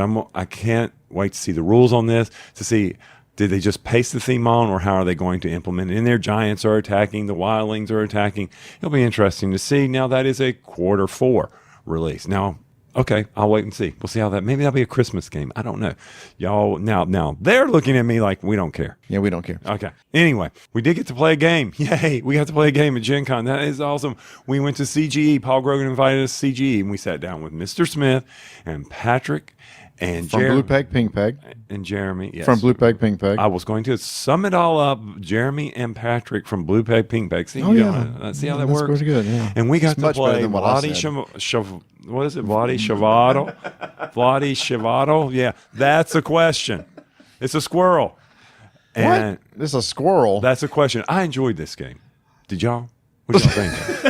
Wow, it is really late. Okay, so designer Vladi Shavato has a game called That's a Question where we liked it because there's a squirrel on front. No, I'm asking you, did you like the game? That is the question. Did you like the game? I did like the game. So the game is you have a have you ever noticed how he's always got to explain them? Always. No. I'm just kind of explaining. There's these. See? There's 3 questions you could ask of people. One is like, which would you choose? Which would you miss if it ceased to exist? And what do you consider worse? And from your hand, you have these answers, and you pick somebody who's going to answer this question, and you try to pick the hardest combination possible, because you're going to say, I'm going to say like Tony, which is worse, somebody that cheats on their taxes or somebody that lies on their resume? Then we all secretly decide which it's going to be. And the person who asks the question tries to get as many divisive answers as possible, because that's how they score points. But if you guess correctly, you'll get points. And so there's a little point system, but you actually find out a lot about people playing this game. I do enjoy games that sort of ask you to make life decisions. Like, again, like you said, preferences. Why do you like this or like that? Because you do find out about your friends. I think I probably prefer to play this game with friends rather than strangers. I think it'd be hard to play with strangers. It would be hard. It'd be kind of a crapshoot at that point, right? So it was, it was a fun game. And what I loved was playing with Patrick. He got every single question wrong, right? Because the way Marty was sort of saying it there, when you've asked the question and the person secretly picks their answer and flips it over, they either pick A or B of the 2 options. For every person who's wrong, the person who proposed the question gets a point for that. So Patrick was just giving points away willy-nilly. It was really funny. At one point in time, I was asked a question that said, Patrick, don't worry. You've gotten everything wrong. So I'm going to, instead of picking the answer I would normally do, I'm going to pick the opposite. So for sure you'll get it. And sure enough, you got it wrong again. So it was just, I don't know. It was funny, but it was a good time. Now, you said play with strangers. Only from the podcast do I know Patrick and Jeremy. That's it. But yet, I was able to figure out what they wanted or how they may have answered it. It just seemed like the moral choice was there. So even though, I mean, which would you rather do? Like I think I asked Jeremy, which could you live without, comic books or video games? And so you can probably just judge a person from some of the things. I don't have to know them very well. Now, I knew Marty's answers easily. Those were the choices were not hard for me, but it was fun. And I like how you can't sit there and pick on someone because there's acorns in front of people. And if in order to ask someone a question, they have to have an acorn that you take from them. And that way it keeps moving things around. So you're not always on the one person. Mm-hmm. So went in there with no expectations, came out with, hey, this is a fun game with friends to play. I think everybody should check this one out. What's next? You got the notes. Tony took notes. He's very professional over there. Well, the other one we wrote in on the coattails of Mr. Smith here, went to Asmodee Digital. We got to see certain apps. I don't know. Could we mention that app? I think so. They were announced. I mean, we got to see some of the upcoming apps that they have. What interested me the most of that is realizing that Asmodee Digital is doing apps for other companies. Zombicide is falling under their distribution umbrella. So the app for that. What were some of the other apps that we saw? I mean, Terraforming Mars. That was recently at Scythe as well. Yep. Right. Well, they announced Terraforming Mars at the Dice Tower. Right. So Dice Tower live show. Yeah. But that's only going to be on Steam. So it's not like you're going to have to pick up your tablet and be playing that. She specifically said that's got to be a Steam app. But I like the new implementation of Carcassonne they had. That was really neat, really pretty. So yeah, I mean, it's going to be interesting to see how they move forward into the digital realm. My thing is, and they talked about they're working on it, is they want to create more of a Steam type environment such that when you're online playing, you can see what your friends are doing. It's tough right now. Like if Rodney, you were playing one game and I was playing something else, there's no infrastructure there for being able to see, oh, Rodney's off playing Scythe and I was going to see if I wanted to play Terraforming Mars. So they're trying to work on the back end stuff where it is the kind of Steam where you can look at your friends, see who's online at the time, see what games they're playing, maybe join a game. Right. I think that would really help the system go a long way. So like you said, Zombicide, Smash Up, Catan Stories, an all-new text adventure game based on the highly acclaimed Catan board game. What would that be about? Just a text. I'm thinking Zork. Okay. Do you want sheep? Turn left, turn right. I don't know. I got nothing there. I mean, Spotted Duel, we've heard about that. Japor, Potion Explosion will be interesting to see. I love playing Potion Explosion when they get the fifth element, which, when we stop by CMON Booth, one of their hottest sellers at the con so far. Fifth element at Potion Explosion. Which is the expansion, right? Right. And then, size, terraforming, bananagrams. That's got you all over it, doesn't it, Mr. Smith? My wife, she loves bananagrams. We've played that a bunch of times. So they're doing a variety of apps. I think what you said, Marty, is one of the things they want to do in the future is tie all these apps together into some kind of thing like maybe like Blizzard has, where all their games, you launch it from one place. So as you said, you can see when other people are playing games. Maybe you can jump in or send them a quick message and say, hey, do you want to come on and play an app with me? So we'll see how this continues to grow, but they're obviously growing beyond just the few apps they had initially. I'm kind of ready to stop talking about the games to move on to our big event of the night. We had our big strike tournament at the Omni Bar. That's right. It was logistically became a lot more challenging than what I thought it was going to be because it was really loud in there. And see, I mean, when we thought 5 people would show up, we could talk to them around a table. Yes. But when almost 100 people showed up, thank you so much for everyone who attended. That was incredible. Was not expecting. It was neat, wasn't it? It was beyond neat. It was the next level of neat. It was awesome. Nice. We had almost 100, and as people came in, we gave people a raffle ticket, and they went to go sign up.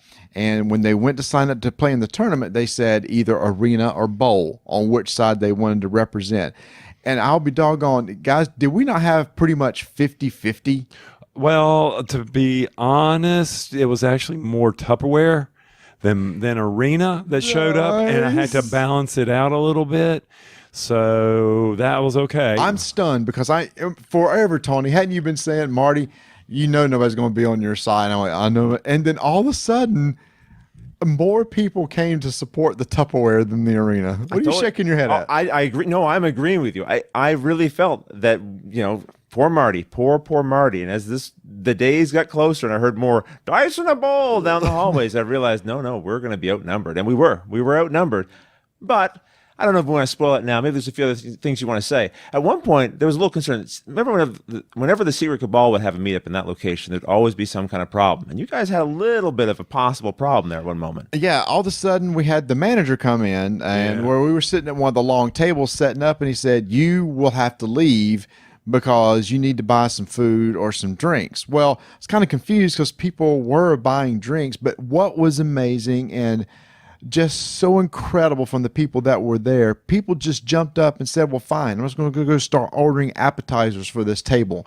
And this one gentleman who he just kind of showed up, just wanted to hang out, really didn't know a lot about us, said, "You guys are doing this, trying to put on something nice." I said, "Let me take care of it." He pulls out his credit card, goes up there and starts ordering appetizers for all the tables we were at so they wouldn't kick us out. Yeah, and show me that sign that said that. Where was it?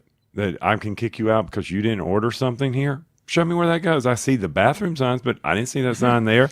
Well, I know, but I think that's how they make their business. I know, but I think the thing is that was really cool that people stepped up and started putting. And even Rodney, you pulled out money, said, "Look, let's just make sure that we don't have to leave this place." So we got all that taken care of, and it was loud as all get out. And Tony, I'm surprised you're even able to talk right now with as loud as you were yelling, trying to call out the brackets. Because what we did is everybody had a raffle ticket, and we also referred to that person on the brackets by a number.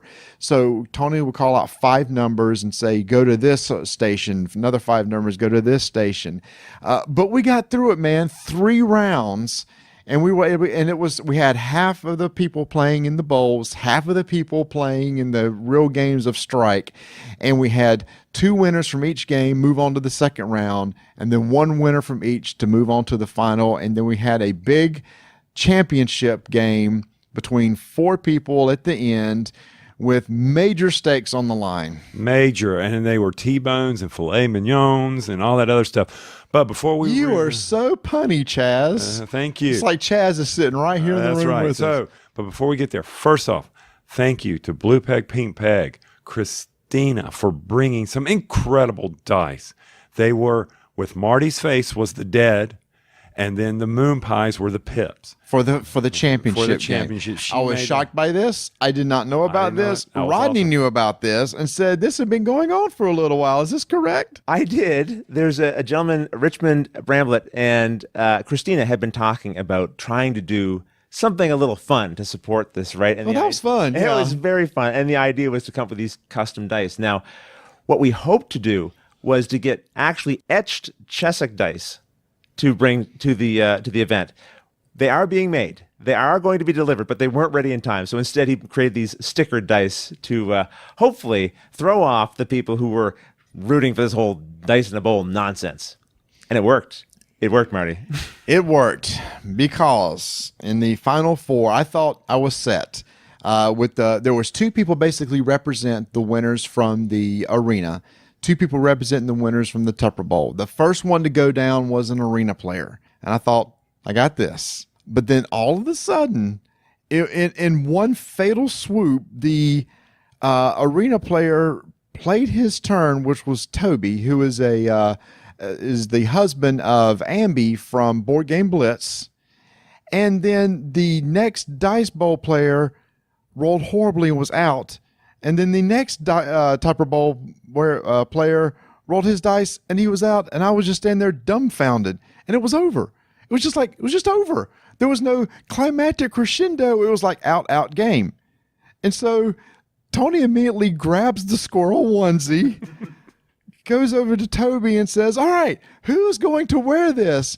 And without thinking about it, he turns and just hands it to me. That's right. So you will be well-dressed tomorrow on the floor, and you should be, because that squirrel onesie looks very comfy and warm. It's a good winter suit. But big shout out to Cassidy, Ambi, for coming to the event, for Mr. Smith showing up, Rodney Smith, Watch It Played. He was there supporting us.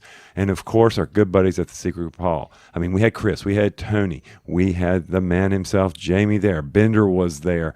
And then Matt drug himself in from board game replayer, replayer. He showed up. I mean, and then of course everybody who listens to RDTN. Thank you so much for making this an incredible event that you and I were not expecting, but we are so glad we had it. And then we need to thank all the people who gave us games too for the awesome raffle that we had at the end. Games that we were not expecting. We had a big raffle at the end, but you start naming names, you got to continue because I know, I agree. Blue Peg, Pink Peg. Yep. Christina bought a copy of Strike. They've been talking about on their show. Rodney, you talked about it on your videos. Jamie talked about it on his show, and we couldn't have done it without you guys' support. So, Rodney, I really appreciate it. You're here with us and all those people, and then again, everybody just kind of spread the word, and it really just kind of took off. Right, and No Pun Included was there, and Dukes of Dice. It was a really good time. Yes, Dukes of Dice, and then Draft Mechanic was there. I mean, you know what this means, though, right? What's that? You have to do this again next year. I'm looking at Tony because that means that Tony needs to come next year. We'll see, because you know how the schedule is. We'll see where we go with this. We'll see what happens, and if Honey Bunny will say, yeah, sure. I asked at the end, did people want to do this again? They all said yes. That's fine, then they can come. I wasn't part of this. Anyway, we'll talk about that later. I love putting him on the edge. But anyway, thank you so much to everybody. There's no way we could have done it without the support of those pushing it. No way we could have done it without the support of the publishers who gave us games and gave away.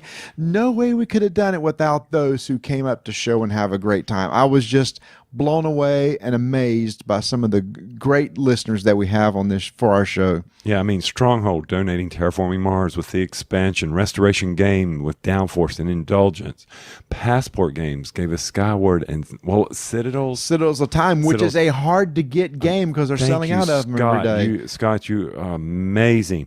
Capstone, Lignum, which you've heard us talk about. Which was the game taken from what we did is the winner got to pick any of the games that were available, and that's the one that went first.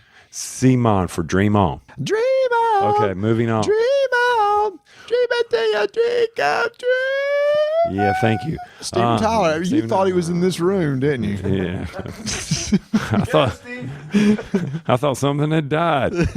Edelweiss.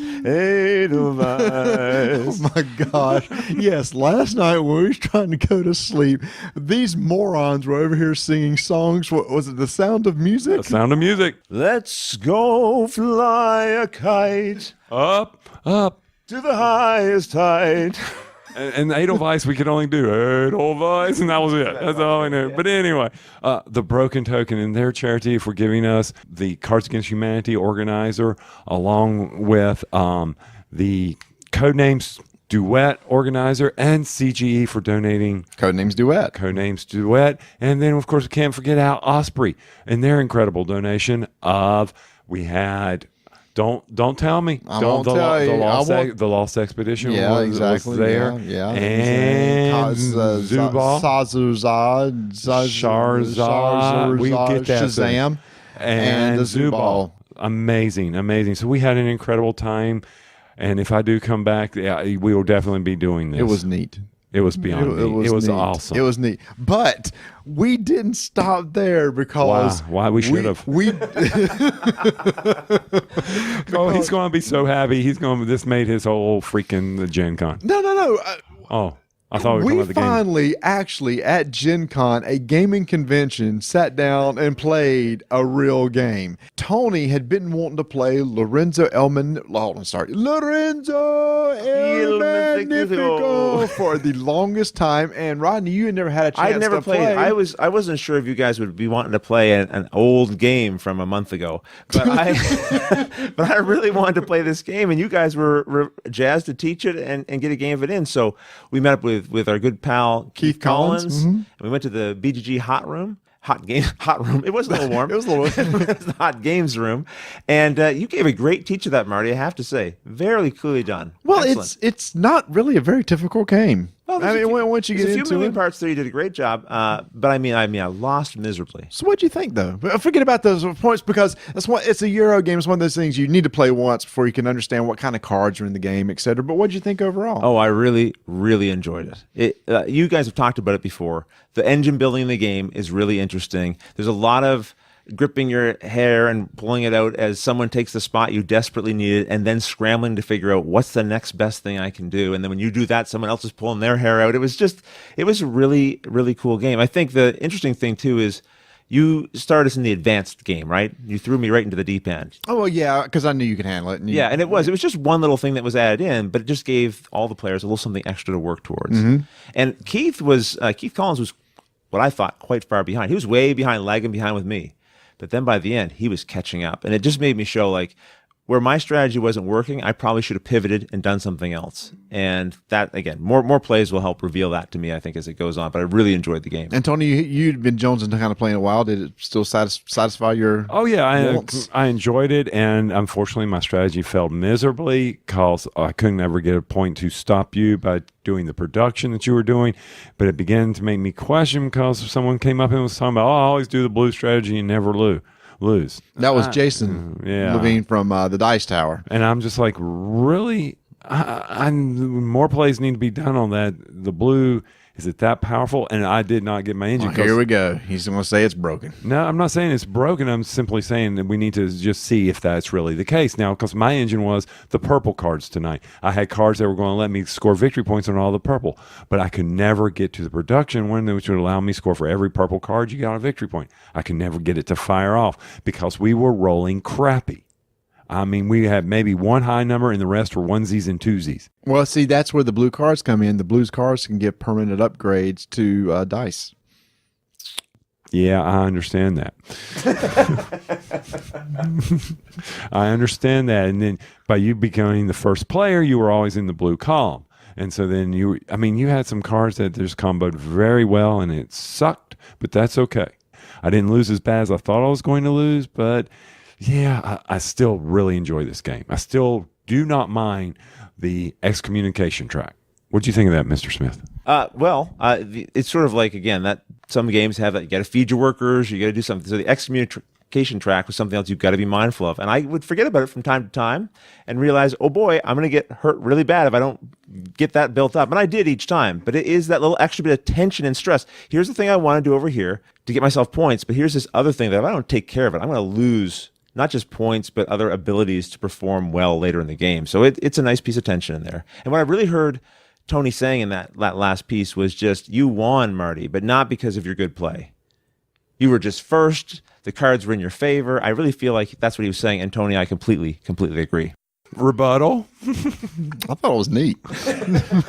Well, you should. You won one of the few times. I mean, come on. Yeah, he's speechless. He can't defend it. There's no defense. I think it's time for bed. Yeah, I think you're right. So Saturday is going to be, I think, probably the last day. A lot of us are going to be hanging around the hall. I think we're all going to be scrambling, try to see those last-minute things. Rodney's leaving earlier on Sunday. You don't even get to go to the hall at all. I think, Tony, you and I might could spend maybe 1 hour just to do one final sweep through the hall. So we got a busy day coming up tomorrow, capped off by one of the highlights of Gen Con, which is the Secret Cabal meetup, which will make our recording tomorrow night very interesting depending on how much alcohol is consumed by Mr. Smith. and when and if we get back to the room. Yes. But then again, it may not. I mean, he may not. He may be absent from tomorrow's recording. We shall see how that goes. He may. We're going to have to help him get back here is the thing. We're going to have to help a lot of people get back. I'm kidding. I'm making it sound like Rodney's a lush and a drunk. He's not like that at all. It's just on the Secret Cabal things, we tend to stay up late and it goes long. So hopefully we can cap off this whole thing with a final discussion tomorrow night. But gentlemen, I guess it is time to hit the sack, and we got a big day coming up tomorrow. Yes, we do. And it's going to be neat. Portal Games. They brought it all to Gen Con. Robinson, First Martian, those games are back in stock. They're at your local game stores. You can order them online. However you want to get them, go for it. But Ignacy is not resting on his laurels. Heavens no, the man has already got his pre-order for Alien Artifact out there. That's right. You've heard about it. Marty and I could get nowhere near the demo table at Gen Con. People were constantly in our way. We couldn't even push our way and use our credibility with Ignacy well, whatever we've got with Ignacy. But we couldn't even get on the demo table, so be sure to check it out at portalgames.pl. It is the final day of Gen Con. Thank God. Oh, yay. It went fast. It's over. Well, I mean, there is technically one more day of Gen Con. It is Not for me. Nope. It is the Sunday, but all of us are leaving. Rodney, you're leaving early in the morning. Yes. Early this morning. That's right. Oh my goodness, it's 1 a.m. Why are we recording? Why can't I sleep? Every night you make me record stuff. I want to go to bed. So anyway, There. Meanwhile, Tony and I are going to probably swing the hall maybe one more time tomorrow before we get on the plane to head home. But on our final day, gentlemen, let's cover some of the stuff that we did. Tony, you and I, first thing this morning, we got the chance to go over and talk to Plan B Games. They were kind of telling us how successful Century, Spice Road, and the Gollum Edition went. Gollum Edition was very well received. Yes, and I mean, it covered everything for me going, duh. You Yeah. know, I mean, really, it's. But I will say one thing. Now, I found interesting was on the Gollum release is that it's not something for the European market. I would never have thought that. He says basically it's going to be the U.S. market and the Asia market because they don't particularly care for the Gollum art style. Yeah, they like the dry art this on the Century as opposed to the Gollum colorful. I knew that they were going to be changing the art, but I didn't realize they were going to be changing the components too. Crystals instead of the cubes, different containers. It was I liked it. And one of the neat things about the art he pointed out to us is, like, for instance, when you gain, say, 2 green cubes, if you look at the art, every piece of art on those cards has that action as well versus just the thing on the left. I didn't realize that. That was kind of neat. Oh yeah, it was like, if you like trade 2 cubes for another cube on the card, it's like one person's handing person 2 gems and somebody else is giving them another 2 gems. So the art's really kind of neat, and it was funny. One of the issues people had with the art on the regular game because a lot of the art was just samey. Yes, and also I think there was some concerns over potential color blindness issues, and these colors are a little more contrasty, so it might help with that too. Yeah. Another thing they told us about is an abstract game that's coming out of Essen that, Tony, you and I got to see a prototype, and while we can't say a lot about it, I must say I'm pretty intrigued about this game. So, yeah, when you make your Essen, I got to see this list, or better yet, when Funagain gets an Essen order together, you might want to look for a Plan B game in that because especially if you enjoy the abstract games. Now he did tell us that also Dead of Winter Flick 'em Up has been a huge success. Now, I did not realize this. Now, I'm not a big fan of Flick 'em Up. Do you like Flick 'em Up?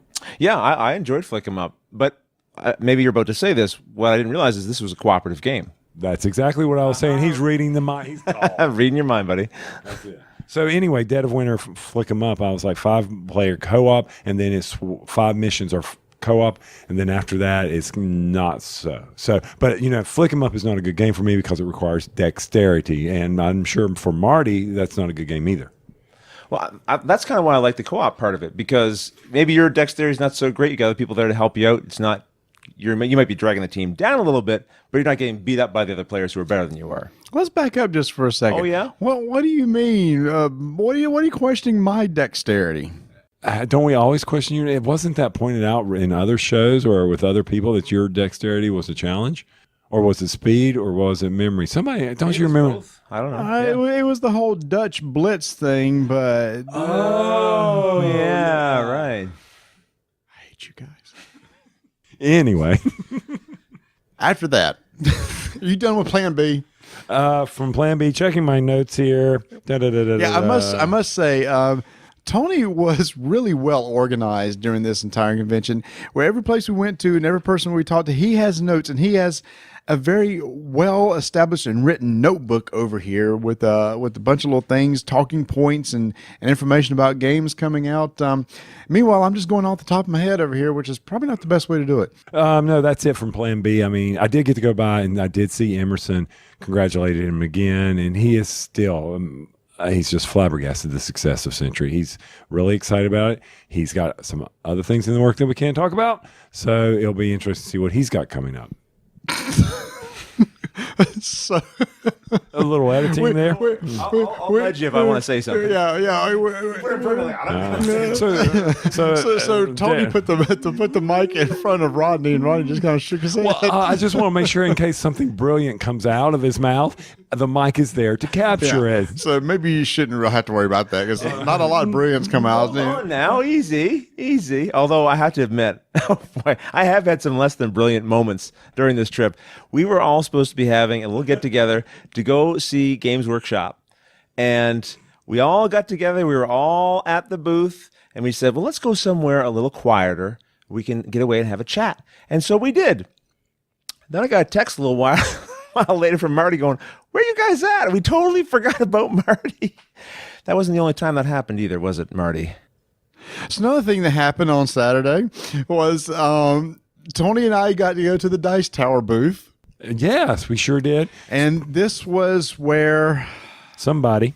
I had to don the squirrel onesie. Yeah. He was so cute and fluffy. I only got to see pictures. I didn't get to see it, well, until the Secret Cabal meetup, but we're going to talk about that later. I took the onesie there. I went into a bathroom stall, which was probably a mistake to go to a bathroom stall at Gen Con and try to change into a onesie. But there's things I heard and saw and smelled that y'all just probably don't want to know about. So anyway, I got the onesie on, walking out onto the floor. I thought, I'm going to look like a fool. But then as I look around at other people wearing all their outfits today, because today's a big cosplay day, nobody really gave me a second look. Besides, we were walking past, and I did not know this occurs at Gen Con, but the nude body painting, I had no idea about this. Did you know about this? I did not know about this. Mr. Smith, did you know about this? The new body painting? Nude. Oh, no, I did not know about this. What are you talking about? Well, there was a booth where a gentleman was airbrushing this female, and she was, I don't know. I looked away. And what was so funny was this was all going around next to where the kids play games. It was near the kid. It's true. Oh, my goodness. So, yes, there was a female model who was disrobed. That was being airbrushed. At the top. On the top, that was being airbrushed. And have you seen airbrushed body art before? Sure. Yeah. I just don't expect to see it at Gen Con, especially next to the kids' play area. Yeah. Right. Yeah. And it's not like she was done. They were still applying the paint and everything. Okay. Well. I mean, she was covered up in certain areas. However, some people were making comments about the just the environment in the setting of the convention center and the temperature settings and things like that. And temperature settings. It just goes to show you, no matter what you're doing at Gen Con, there's always something you're missing. I totally did not see any of this. So you want to talk about what interesting things we saw today? I did not know they did airbrush painting. So you didn't have to have a onesie on. We could have airbrushed a squirrel on you. Well, something for next year when we lose again. Yeah, that could have happened. Moving on. So we went to the Dice Tower booth and we hung out there for a bit. And thank you to all those people that came by the booth to say hey. And I should have charged like $5 per picture for every person who wanted to come get a picture with me. Now, granted, for most people who have no clue who I am, which is most of these people, it was no big deal. But for those who did, they got somewhat a kick out of it. Mm-hmm. And I was in a lot of pictures today that was probably shared all over social media. Right, and my favorite part was at the Dice Tower booth, they had a way to win $10 off a gift there if you roll certain combinations of die, and most of the time people were getting badge stickers, and I was giving them consolation moon pies. So that kind of made their day. I mean, those moon pies, it wasn't $10 off a Dice Tower trinket, but hey, it was something, it was substance. So we had fun there for about 30 minutes. Then we said, we're done. Did you get rid of all the moon pies? No, we continued on with the moon pies. We had them at Passport's booth when we went there at 1 o'clock, which was the next event we had. What were you doing in that time from, say, 10 to 1 o'clock? Well, I was packing. I definitely got that done. That was always the fun part of the testers thing, getting everything into your bags to go home. And also, actually, I had the Jack Fass Memorial Fund meetup with the Secret Cabal Jamie and I and Jess and Jeff Engelstein and the donator, Miles. He brought a game to teach us. It's a role-playing game by Level 99 called Power Play, Schemes and Skullduggery. I've never played it. I think it's out of print right now, but this was one of his most favorite games. I won't try to go into the details of explaining it here, but I will tell you. Goodness. Hey, easy over there. But I will say, it was really fun to play a role-playing game again. Like, I just, we talk about it all the time, and Marty's about to start going on it, but I want to play a role-playing game. Go ahead, Marty, say it. I wouldn't know. I haven't played a role-playing game in so long. I've been teased about playing role-playing games, but it's yet to happen. Which reminds me of what we saw. Was it yesterday when we went by Cubicle 7? Oh, their scenario book for Lord of the Rings looks amazing. I can't wait to get that home. It hurts now. It hurts now when you say that we might do it and it doesn't happen. It's going to happen anyway. So I'm sorry, Rodney. Go on with your little story. No, that was based on my little story. Wow, you're getting a little testy tonight here. You can tell it's the last night of the con. No, we had a really good time making up ridiculous stories and everyone adding to each other's stories. And it just, again, it took me back. The last role-playing game I played was when we were all together at BGG Con. It's just like, we need to do this more regularly, whether it's a Skype session or something. It's got to happen. Please. I need it to happen because I've been jonesing to play an RPG. So how is RPG over Skype? I mean, y'all used to do it on Alaboom or whatever that was. I think it works really well as long as you have some sort of tool that the GM can use for like drawing maps or showing stuff on the screen. It works really well, and as long as you can see each other's face. I mean, there are tools, online tools, where you can do rolls of dice and stuff. Or you could just, nobody's going to lie. Just roll yourself and, tell what the results are. It can work. Okay, well, very good. I mean, I have this really neat camera I got set up for Star Wars Destiny when we were playing the tournament that we're not doing anymore, so I may be able to use that. I don't know. I'm not familiar with that game. I hear some bitterness, Tony. I hear some bitterness. Well, it's okay. Moving on. So anyway, 1:00. Yeah, we got to go to Passport Games where we talked about our event where we're going to show up, and for the past several days, every person that bought a game got a raffle ticket, and we got there. We drew a lot of numbers in order to give away some great prizes that Passport had put together. I was still in the onesie. Good, really. Yeah, it was good. I was getting a little. Actually, it was pretty neat.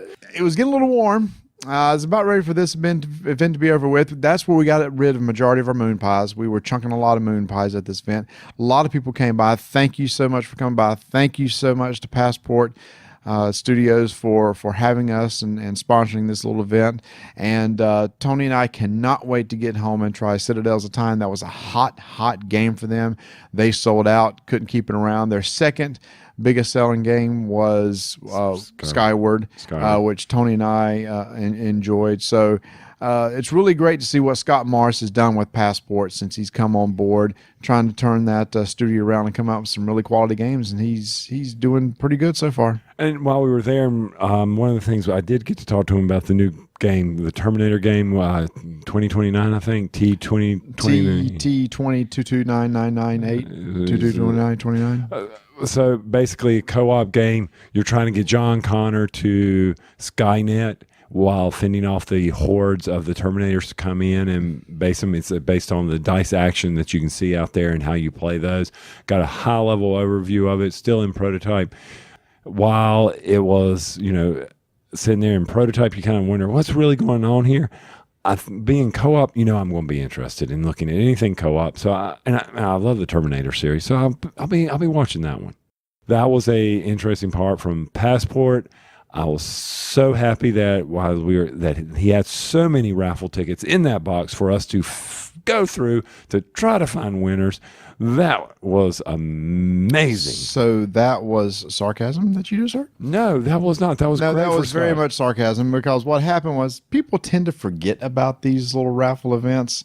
So the amount of people that showed up compared to the number of tickets in the box means we were pulling number after number after number after number because they weren't there, and you have to be present in order to win. But what was so neat for it is just a great thing that Scott had all those tickets in there. That shows the success that he had, because every booth we went to, how's your Gen Con been? Oh, it's been fabulous. We had set all-time sales on Thursday, which goes back to the point that you kept trying to get me to understand is Thursday's as big as Saturday because everything gets sold out. And every booth we went to, things were sold out. I mean, it was great. I mean, that's glad everybody was able to get. I hope they got what they wanted. Fantasy Flight constantly had people there. I know Potion Explosion, Fifth Element sold out for CMON. That's one of the few games that I really was looking for. Many games sold out. It's funny and you probably writing too, as you went and talked to publishers. It's just people are like, we're done, we're out. This hot game's gone. I have to say too, like Saturday typically is the big day. People are off work, so they're at the convention. But maybe I just got acclimated to how busy it was on Thursday and Friday. I don't know, it just kind of felt normal this Saturday. And maybe it's also the fact that, again, using the Lucas Oil Stadium, it just spreads everybody out a little bit more. It wasn't wall-to-wall people I didn't feel. There's still a lot of people there, of course. Actually, you went over to the stadium, didn't you, Marty? I did, and I'll come to that in just a second. Sure.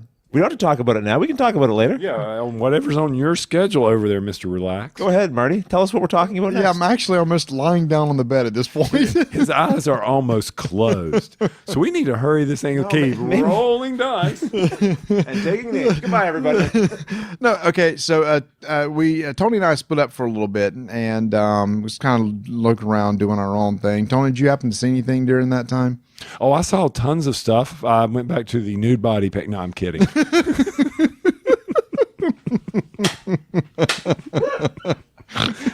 I snorted. You're getting bunchy. I went around trying to find some of the smaller type publishers there. Yeah. Went and saw our buddy TR Knight. Yeah, over at Modiphius. Over at Modiphius. Did you see the Fallout miniatures game while you were there by any chance? At Modiphius? Yeah. I saw another Fallout. I did not.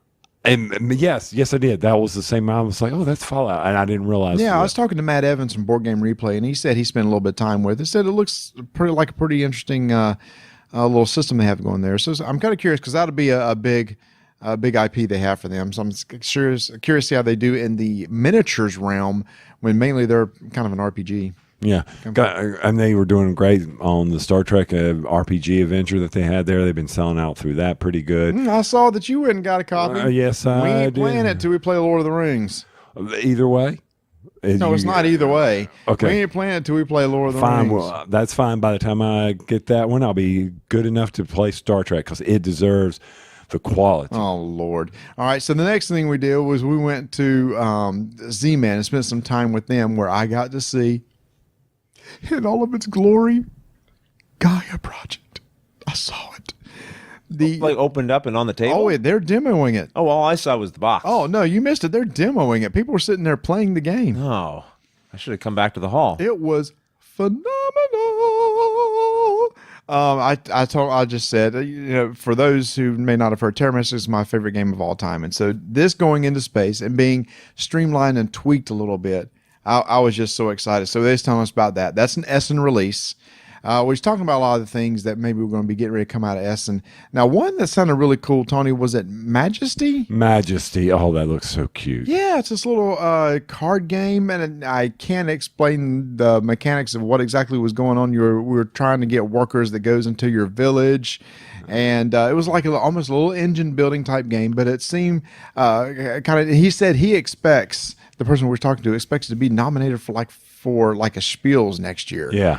When it comes out at Essen. So they have high hopes for this game. Yeah, it's in German right now. Can't wait to bring it over. One that caught my eye when we were there was Bastion, the co-op game. Oh, yeah. Have you seen did you see the press release for this? No, Rodney? something else that you know about I don't. Go ahead, tell me. Well, I mean, you don't follow the news of what happens in the board game media? I was packing my bags. No, not today. I saw this like a month ago. No, I didn't see this. It's well, here's the thing. It's going to have to be distinguished from Castle Panic, because when you look at the game, yes, it looks exactly like the Castle Panic board, and the thing is monsters are trying to invade into your area, and it's a co-op game, so immediately think Castle Panic. But the mechanics that he was talking about sound way different. It sounds like a cool game. Yeah, I mean, you have to collect the mana in order to get the spells to destroy. There's a lot of resource management. A lot of resource. He said there's a lot more Euro-y than Castle Panic is, and it looked neat. I'm interested in how that's coming. The art looked really cool. So those are 3 games going to be coming out soon from Z-Man. And they said Bastion was like a tower defense. the monsters are moving around the board, they're not like coming in Castle Panic where they come and try to attack the walls. They're moving around the board, and you're trying to beat them before they get to the gate. Yeah, that's right. Yeah. And so that was kind of a neat way. And then you're having to share the mana that you're creating from things. So that was kind of really neat. We got to see, the redo. It was really neat. It was really neat. It was kind of really neat over there. It was freaking awesome, biting. And of course, I was going gaga over Legacy 2. I can't wait for that game to come out. Season 2, Pandemic. Season 2, here it comes. They had little band-aids there that you could get that had Season 2 on it. That was so cute. And they were playing, and they were doing the prologue there, which I'll admit, in 2015, when I got to demo it, I'm still under an NDA on what I got to demonstrate there at BGG Con. But the prologue, basically, you can talk about that now, where it's the complete opposite of what you do from Pandemic Legacy Season 1, where the world collapsed. Now it's 70 years later. You are on little outposts in the ocean trying to save humanity, and you have to try to supply the world with these cubes. We'll call them that because that's what they are. And that helps. You're trying to build the outpost from there. So you're trying to rebuild the world, not save it, trying to rebuild it. So I'm really excited for that. And that's going to be in the October timeframe as well, if everything goes well. Yeah. Now, Rodney, have you heard of Pandemic Legacy? No, I'm too busy packing. I told you. No, of course, played the first season, love it. Looking forward to the second season. You guys just have all the inside secrets here. You've been playing the scenarios. Come on. Hush. Oh, and another one that I thought was really cool because I enjoy this card game. Now, No Thanks. I love No Thanks. Love it. They're coming out with a new one called Smile. Great artwork. It's around the No Thanks engine. And they think it's going to be one of those games to help redo the No Thanks. If you enjoy No Thanks, you will enjoy Smile. It looked really cute. I like the artwork on that. I think you may have drifted off at that time, just like you did right now. It was neat. Very neat. Very neat. So at this point, I told Tony, I got to do some shopping. I got a family at home. I need to go buy some T-shirts for the kids, some jewelry for Vanessa and stuff like that. So we kind of split ways at that point. I'm not sure what you guys did. Did y'all do anything exciting? Yeah, I was packing. So you spent all day packing. A lot of it, yeah. Okay. Look, I had to fit all the boxes in my clothes. And try to get all the under. boxes. It was like, it's just people just walk by and just throw things. Please, it wasn't like that. No. It's just everything's awkwardly shaped. I'm trying to make sure everything's protected to go home, and I got the clothes and everything. It was just, take some time. So I did go demo. You told me to go get over there to Merlin. Yes. What did you think? We only got to play 2 rounds. That's all you're supposed to play. That's all I did too. Okay, and it'd be interesting. The Steffenfeld on Kickstarter. Huh? That's what they were saying at the booth today. They are going to put it on Kickstarter in the coming month to be fulfilled in November. I didn't know that. Does Queen Games do a lot of Kickstarters? I think they've done a couple. And I've seen Feld on Kickstarter before, but I didn't realize this one was going there. But then I was packing, so I didn't really know. You should see this suitcase anyway, people. It's the most immaculately packed suitcase you've ever seen. That's exactly right.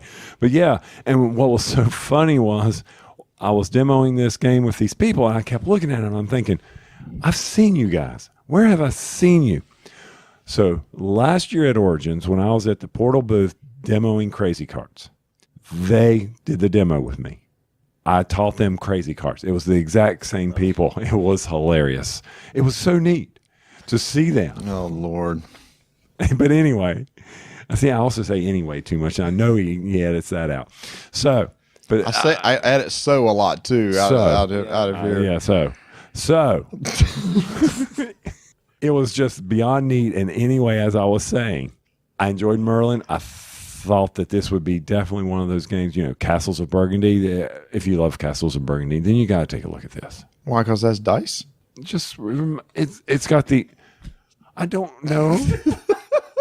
Because you got dice, because you have the placing the field. I'm just trying to find the relationship between Merlin. We kept talking about Castles of Merlin when we had the same designer, Marty. Same designer. It is. No, we were talking about it was the dice. Probably comes in a box, Marty. right? Yes, it does. Probably some tokens. You know, he's freaking punchy. He's really punchy. He's getting ready to piss me off. No, because of the hexagons and placing the castles and building the castles and doing the area control along that lines. That was kind of neat. They're just talking about how the castles were. Look at him. He is so punchy. I don't know. It's getting contagious. I don't know. All right, we're going to end this right now. Okay, so all right, so while you were doing that, I wanted to go down to Lucas Oilfield because Finally, this is what I wanted to hear about 10, 20 minutes ago. You can cut all this crap out. There's nothing there. It was a true dungeon. no, it was What'd you not see, Marty? true What'd you see? dungeon. What did you see? Tell us about it. Oh Lord, Can you do it in less than 20 minutes? Would you shut up to me?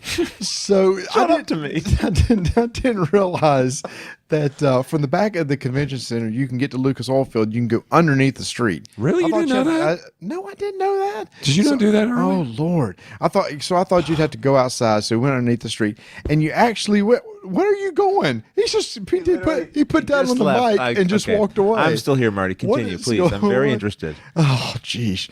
So, yes, True Dungeon is there, but in the middle of the field was a lot of tables set up for RPGs and stuff. But right in the middle was like this 50th anniversary setup for Gen Con.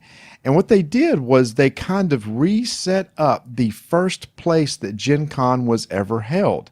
It was held at the Horticultural Hall in Geneva. Yes, Wisconsin. I couldn't think of the Wisconsin. state. Geneva, Wisconsin. And they actually had a mock-up of what the front of the entrance looked like. And then they had laid out how big the room was. It was just like a very large conference room. That's all it was. But all around there, they had this historical look at the Gen Con through the years. They had guided tours. They had a guy that would sit there and take you through each station and tell you, you know, what Gary Gygax did, the history of miniatures games.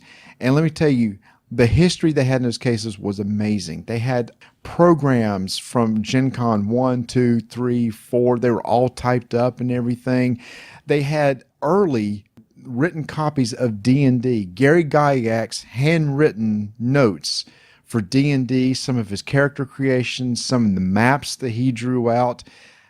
It was weird. It was like an emotional experience. It's like, holy cow, this one guy had an idea to get some miniature gamers together who eventually decided, I'm going to make an RPG, to the event that we have now with 70,000 people in it. That sounds incredible. I mean, it sounds like the kind of thing you could probably go to and spend a long time there and really enjoy it and not want to leave. I knew that we had to go to the meetup, and so I was like really going. But I mean, if you didn't go to the meetup, like if someone forgot to text you and say, hey, it's time to go to the meetup, if someone forgot to do that, you'd be very happy to stay there and really take in all those wonderful historical sites. You wouldn't be like, well, how could that jerk forget me again? You'd be like, he's just trying to help me have a better experience, right? Except that I would assume that this jerk would have contacted me, let me know he was on the way to the meetup. So I did hurry through and not soak up everything. And okay, was sitting at a table waiting for a call. Who I just happened to. Whenever we go to conventions, a lot of us use the Find Friends app so you can kind of see where they are. I forgot to put this.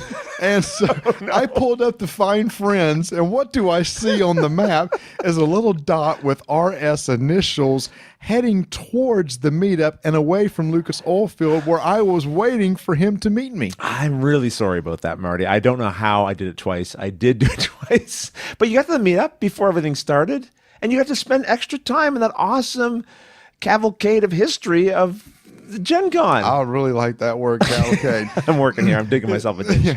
Yeah, but one more before we go from that. Okay. They had really old. They had the first issue of Diplomacy from 1950 something. Oh, wow. They had a first edition of Little Wars written by H.G. Wells in 1850 something. They had a lot of the original Magic cards. They had unopened packs of original Magic cards behind glass and everything. It was really, really cool to see all this old stuff. So 1967, this got started. That's what I cannot grasp on, that this started in 1967. That just amazes me that somebody came together back then and did this. And I don't know. It was originally just a miniature wargaming event. Yeah, that's pretty neat. Sorry. Oh my gosh. I'm All right, sorry. so we Enough. get to the meetup, which is at the tow yard, and we get to be part of the Secret Cabal supper, which was phenomenal. I didn't know what to expect. We got like a 4-course meal. Yeah, And this was from the backers. So there was backers that had supporting the Secret Cabal in order to be participating in this dinner where they get to try out these different types of beer Yep. with each course paired by the chef there. They had a gentleman who was an expert in brewing. And of course, we also had Stephen Bonacore there as well. Yeah, in his own right, just really educated on beer. And he gave us, like for myself, I just like what I like. I'm not very educated. My palate's probably not very sophisticated, but he was breaking down where beer comes from, the different types, the malts, the pilsners, and all the rest of the history of it, the culture behind it. It was really fascinating to listen to. Actually, it really was one of the few times that Bonacore was really interesting to listen to. That's not kidding. true. I'm kidding. It's a joke, Stephen, like he listens to this show. So anyway, that was a wonderful time. But as we're eating, we see people just outside. The doors are locked at this point. Right. And we see people just kind of like walking up to the building. And then all of a sudden we see somebody post a picture that there is a line around the tow yard of people waiting to get into this place. I mean, I was inside. I didn't have a sense of it. I was getting texts from my friends who were coming to the meetup and going like, how are we going to get in here? There's like 1 million people, roughly, is what they said, you know? There's a massive crowd. And then they opened the doors, and we were kind of at the front, kind of helping people where to go. You know, there's food back here, there's bar over It here. was like a wedding reception line. Yeah, People coming in. and it wouldn't stop. No. I should have seen how long it took for everybody to get in. At 30 minutes? I don't think It everyone was did get in because like crazy. people were lined up still outside and congregating out there in groups, and it was, yeah. So they do a raffle, so everybody gets a raffle ticket. The number of raffle tickets handed out was 719. And there was lots of people who I believe didn't have raffle tickets beyond that because so many more people came. So they may have been pushing almost 800 people. Yeah, I would say. Between Easy. 720 and 800 Yeah. people. That was crazy. It's hard to believe the number of people that attend this thing, and it's because those guys are just so well loved. Yes, they are. Now, one thing, the beer. I found out something. Rodney and I like fruity beer. It's true. They had a couple of nice fruity beers there, and they ended up putting a pitcher on the table, and I might have put a slight dent into it. And that was with the salad. So we learned a thing or two about beers. I did not know that. I did not know I would actually enjoy a beer because I'm not a beer drinker. It doesn't taste very good. But I like fruity beer. I like fruity beer. I like fruity beer. So, Fruity OT bars? No. Yes, the meetup was incredible. The amount of people. Now, I don't want to be a downer on this. Here we go. Yes. But, okay. So here's Jamie and Chris and Tony. They're doing this incredible thing for the community. Yes. I want to be active in helping them any way I can. So I took on the responsibility of giving out goodie bags and raffle tickets. Okay. All right. First off, this is a free event for you people. You got food. I mean, there were French fries. The food wasn't free. It wasn't. Oh, my No, bad. it was $20. $20. Okay, I was wrong. I did not know that. So thank you for sharing. $20. $20 Yeah. For a buffet. for the buffet. Beer wasn't free either. So it's not. I know. it was a free event to I attend. bought They had to buy Chris. their own stuff. I bought Chris a beer. Really? That's really, is that the definition of free or not free? That you have to buy it? Really? It's not free? Talk about punchy. I mean, geez. You think I'd have to define this for myself? No, I got this. I thought it was a free buffet. I didn't know you had to pay for it. But we've so are you telling established me? it's not a free buffet. It's not. So, Story. but anyway, because it wasn't free, I just stole food. I had a meatball. That is what we're getting to. You stole a meatball. No. I thought it was, but so these guys were coming up to me. I was giving out the bags. Sure. And so I'm trying to give them out as quickly as I can. This guy comes up to me and goes, "I didn't get a dice in my bag." I looked up and said, "I'm sorry. I gotta go. Can I have another bag?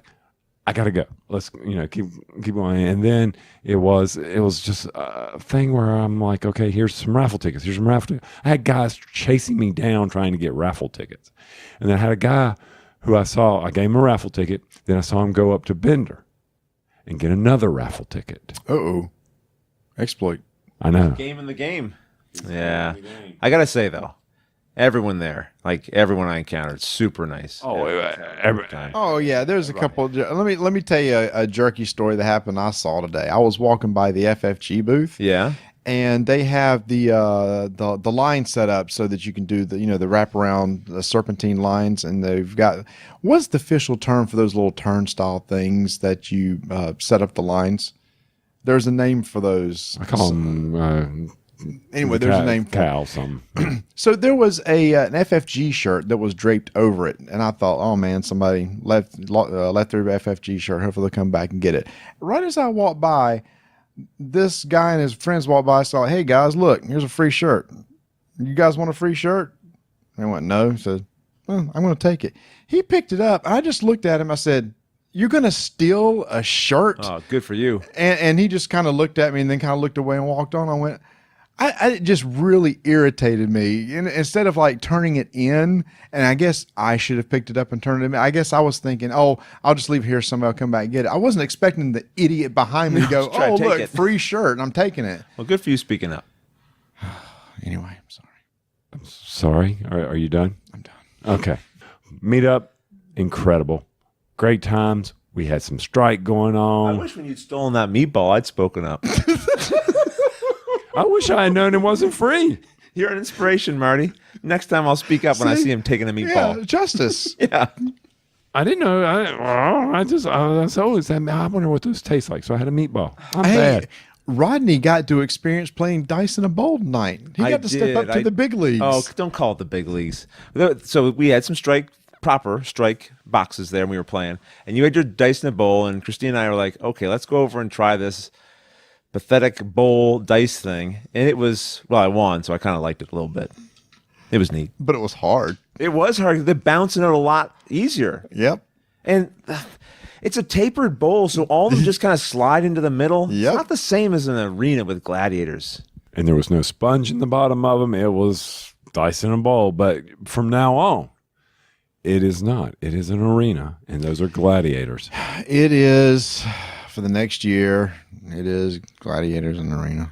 What's that? It's gladiators in the arena. So put on your big boy squirrel suit and suck it up. Hey, speaking of the event last night, we had a lot of people tell us that had such a great time. But get this, I didn't know this. People were turned away at the door. People were telling me they were trying to get in the bar, and they would not let them in. So we would have had even more last night.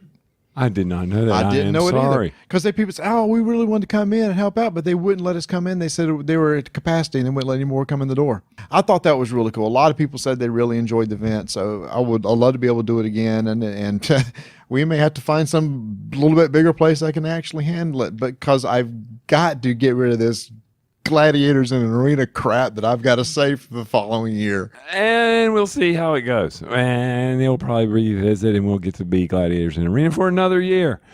Meetup, Secret Cabal, top notch. No wonder it grows and grows and grows. And I'm sure even if the tow yard had the second level, they could have filled that up easily. There was a second level? If there had been, it could have been filled up. I understand what you're saying, Tony. I got you. No, it was a wonderful event. They've grown it year after year after year. It's becoming the thing to do at Gen Con. It's nice. It's like a way to cap off the show. You know, for me, once that's over, I'm ready to go home. I've had my Gen Con. Do you guys feel like after Gen Con, do you look back and go, did I do enough? Oh, yes. You know what I mean? I sometimes go like, did I see enough people? Did I talk to enough publishers? Did I try enough games? And I always feel like, well, maybe I didn't. Could I have done this better? You know what I mean? A little bit of regret that way. Oh, yeah. The whole past 3 or 4 days is a blur, which is one reason why I wanted to do this episode this way, is because I would have got home and forgotten everything. I know. And yeah, I think back on all the stuff we talked about. We did loads. And yet it seems like there's so much going on at Gen Con. You're always, I guess, missing something. You just sort of have to be at peace with it, I think. Just think of all the places that we didn't even see. All these rooms and RPG rooms and all these sessions and events that were going on that we have no clue about. I didn't even walk into hardly any of the demo halls, you know, where people could sit down and play during the day or night or whatever. It's too big. It's a convention that has so much going on that there's something for everybody. And I talked to a lot of people that this was their first time. I spoke to so many people, and they said, this is my first time over and over and over again. I don't know if it's the fact it was the 50th year, the fact that our hobby is just continuing to grow, but people want to come out to events like this and experience sort of such concentrated gaming and new games to pick up, new demos to do, new friends to make, and it does make Gen Con a pretty special place. It does, and it is really cool that most people here are just a wonderful community that just likes to sit around and talk to each other. And that's what's so great about these meetups. Strangers just getting together and like, hey, what games did you find that you liked? What games did you buy? And you instantly got something to talk about with somebody for the next 15, 20 minutes. But it also reassures my belief that I like smaller cons so much more. How small? Mega Moose Con. Enjoy that. Old, super small. Super small. Yeah, Mace. The crowds don't bother me. Wasn't felt like I was being smothered by anything. I don't think I saw enough. This is just your way to try to set up getting out of going to Gen Con next year and giving me an opportunity to defend myself in Strike Tournament 2. That's fine. Rodney can represent. I'm fine with that. I have mixed emotions about it from the standpoint that I can understand why someone would say, I don't like Gen Con. It's too big. I don't get to do what I want. I don't like the fact that if I want to go try to play a game, I don't need to play the hot game or what's coming out. And even if I did our guild asked us to try to get to Ex Libris or whatever it was. And every time I went by there, I could not get in to play. Matter of fact, I went by and wanted to get there first thing in the morning today to get a demo. Oh, we cannot demo it until 10:30 after we handle Clank in Space. We got to sell all the Clank in Space that people want, and then we will start the demos. And by then, it was time to move on. We had to be somewhere else. So yeah, I can see that. I can see where people don't want to come to Gen Con. Even though it's the place to be, it may not be the place to be for everyone. Well, let's wrap this up with our famous thing. Keep rolling dice. Jesus. What an anticlimactic end to the show. You're welcome. It's so funny. We're all sitting there. I know Rodney's thinking, I've got to get it in 5 hours. Can we just get this thing going? I'm trying to get in this thing, and you're going on, and you're going on. No, you're sitting there talking about how bad Gen Con is. And I ain't coming back in and understand how pivotal I know Gen Con. We're trying to talk about how fun Gen Con was. And you have to put a note on the very end of this thing. I'm just being honest. Jeesh. Just being honest. Except when he's stealing meatballs. If I had known I had to pay, I would have. It looked good. They were tasty. And would I steal a meatball if I knew I had to pay $20 for it? No, I would not have paid $20 for fries and a meatball. But maybe I would if it helped out the secret cabal. Bite me, Smith. So keep rolling dice And taking names. That was my line.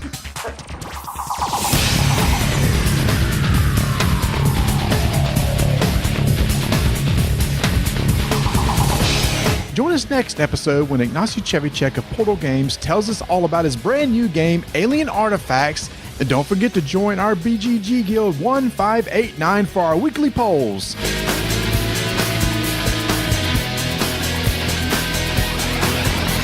If we were to sum up Gen Con in one word, what would it be? I think it was just pretty darn neat. Very neat. Yeah, it's kind of neat.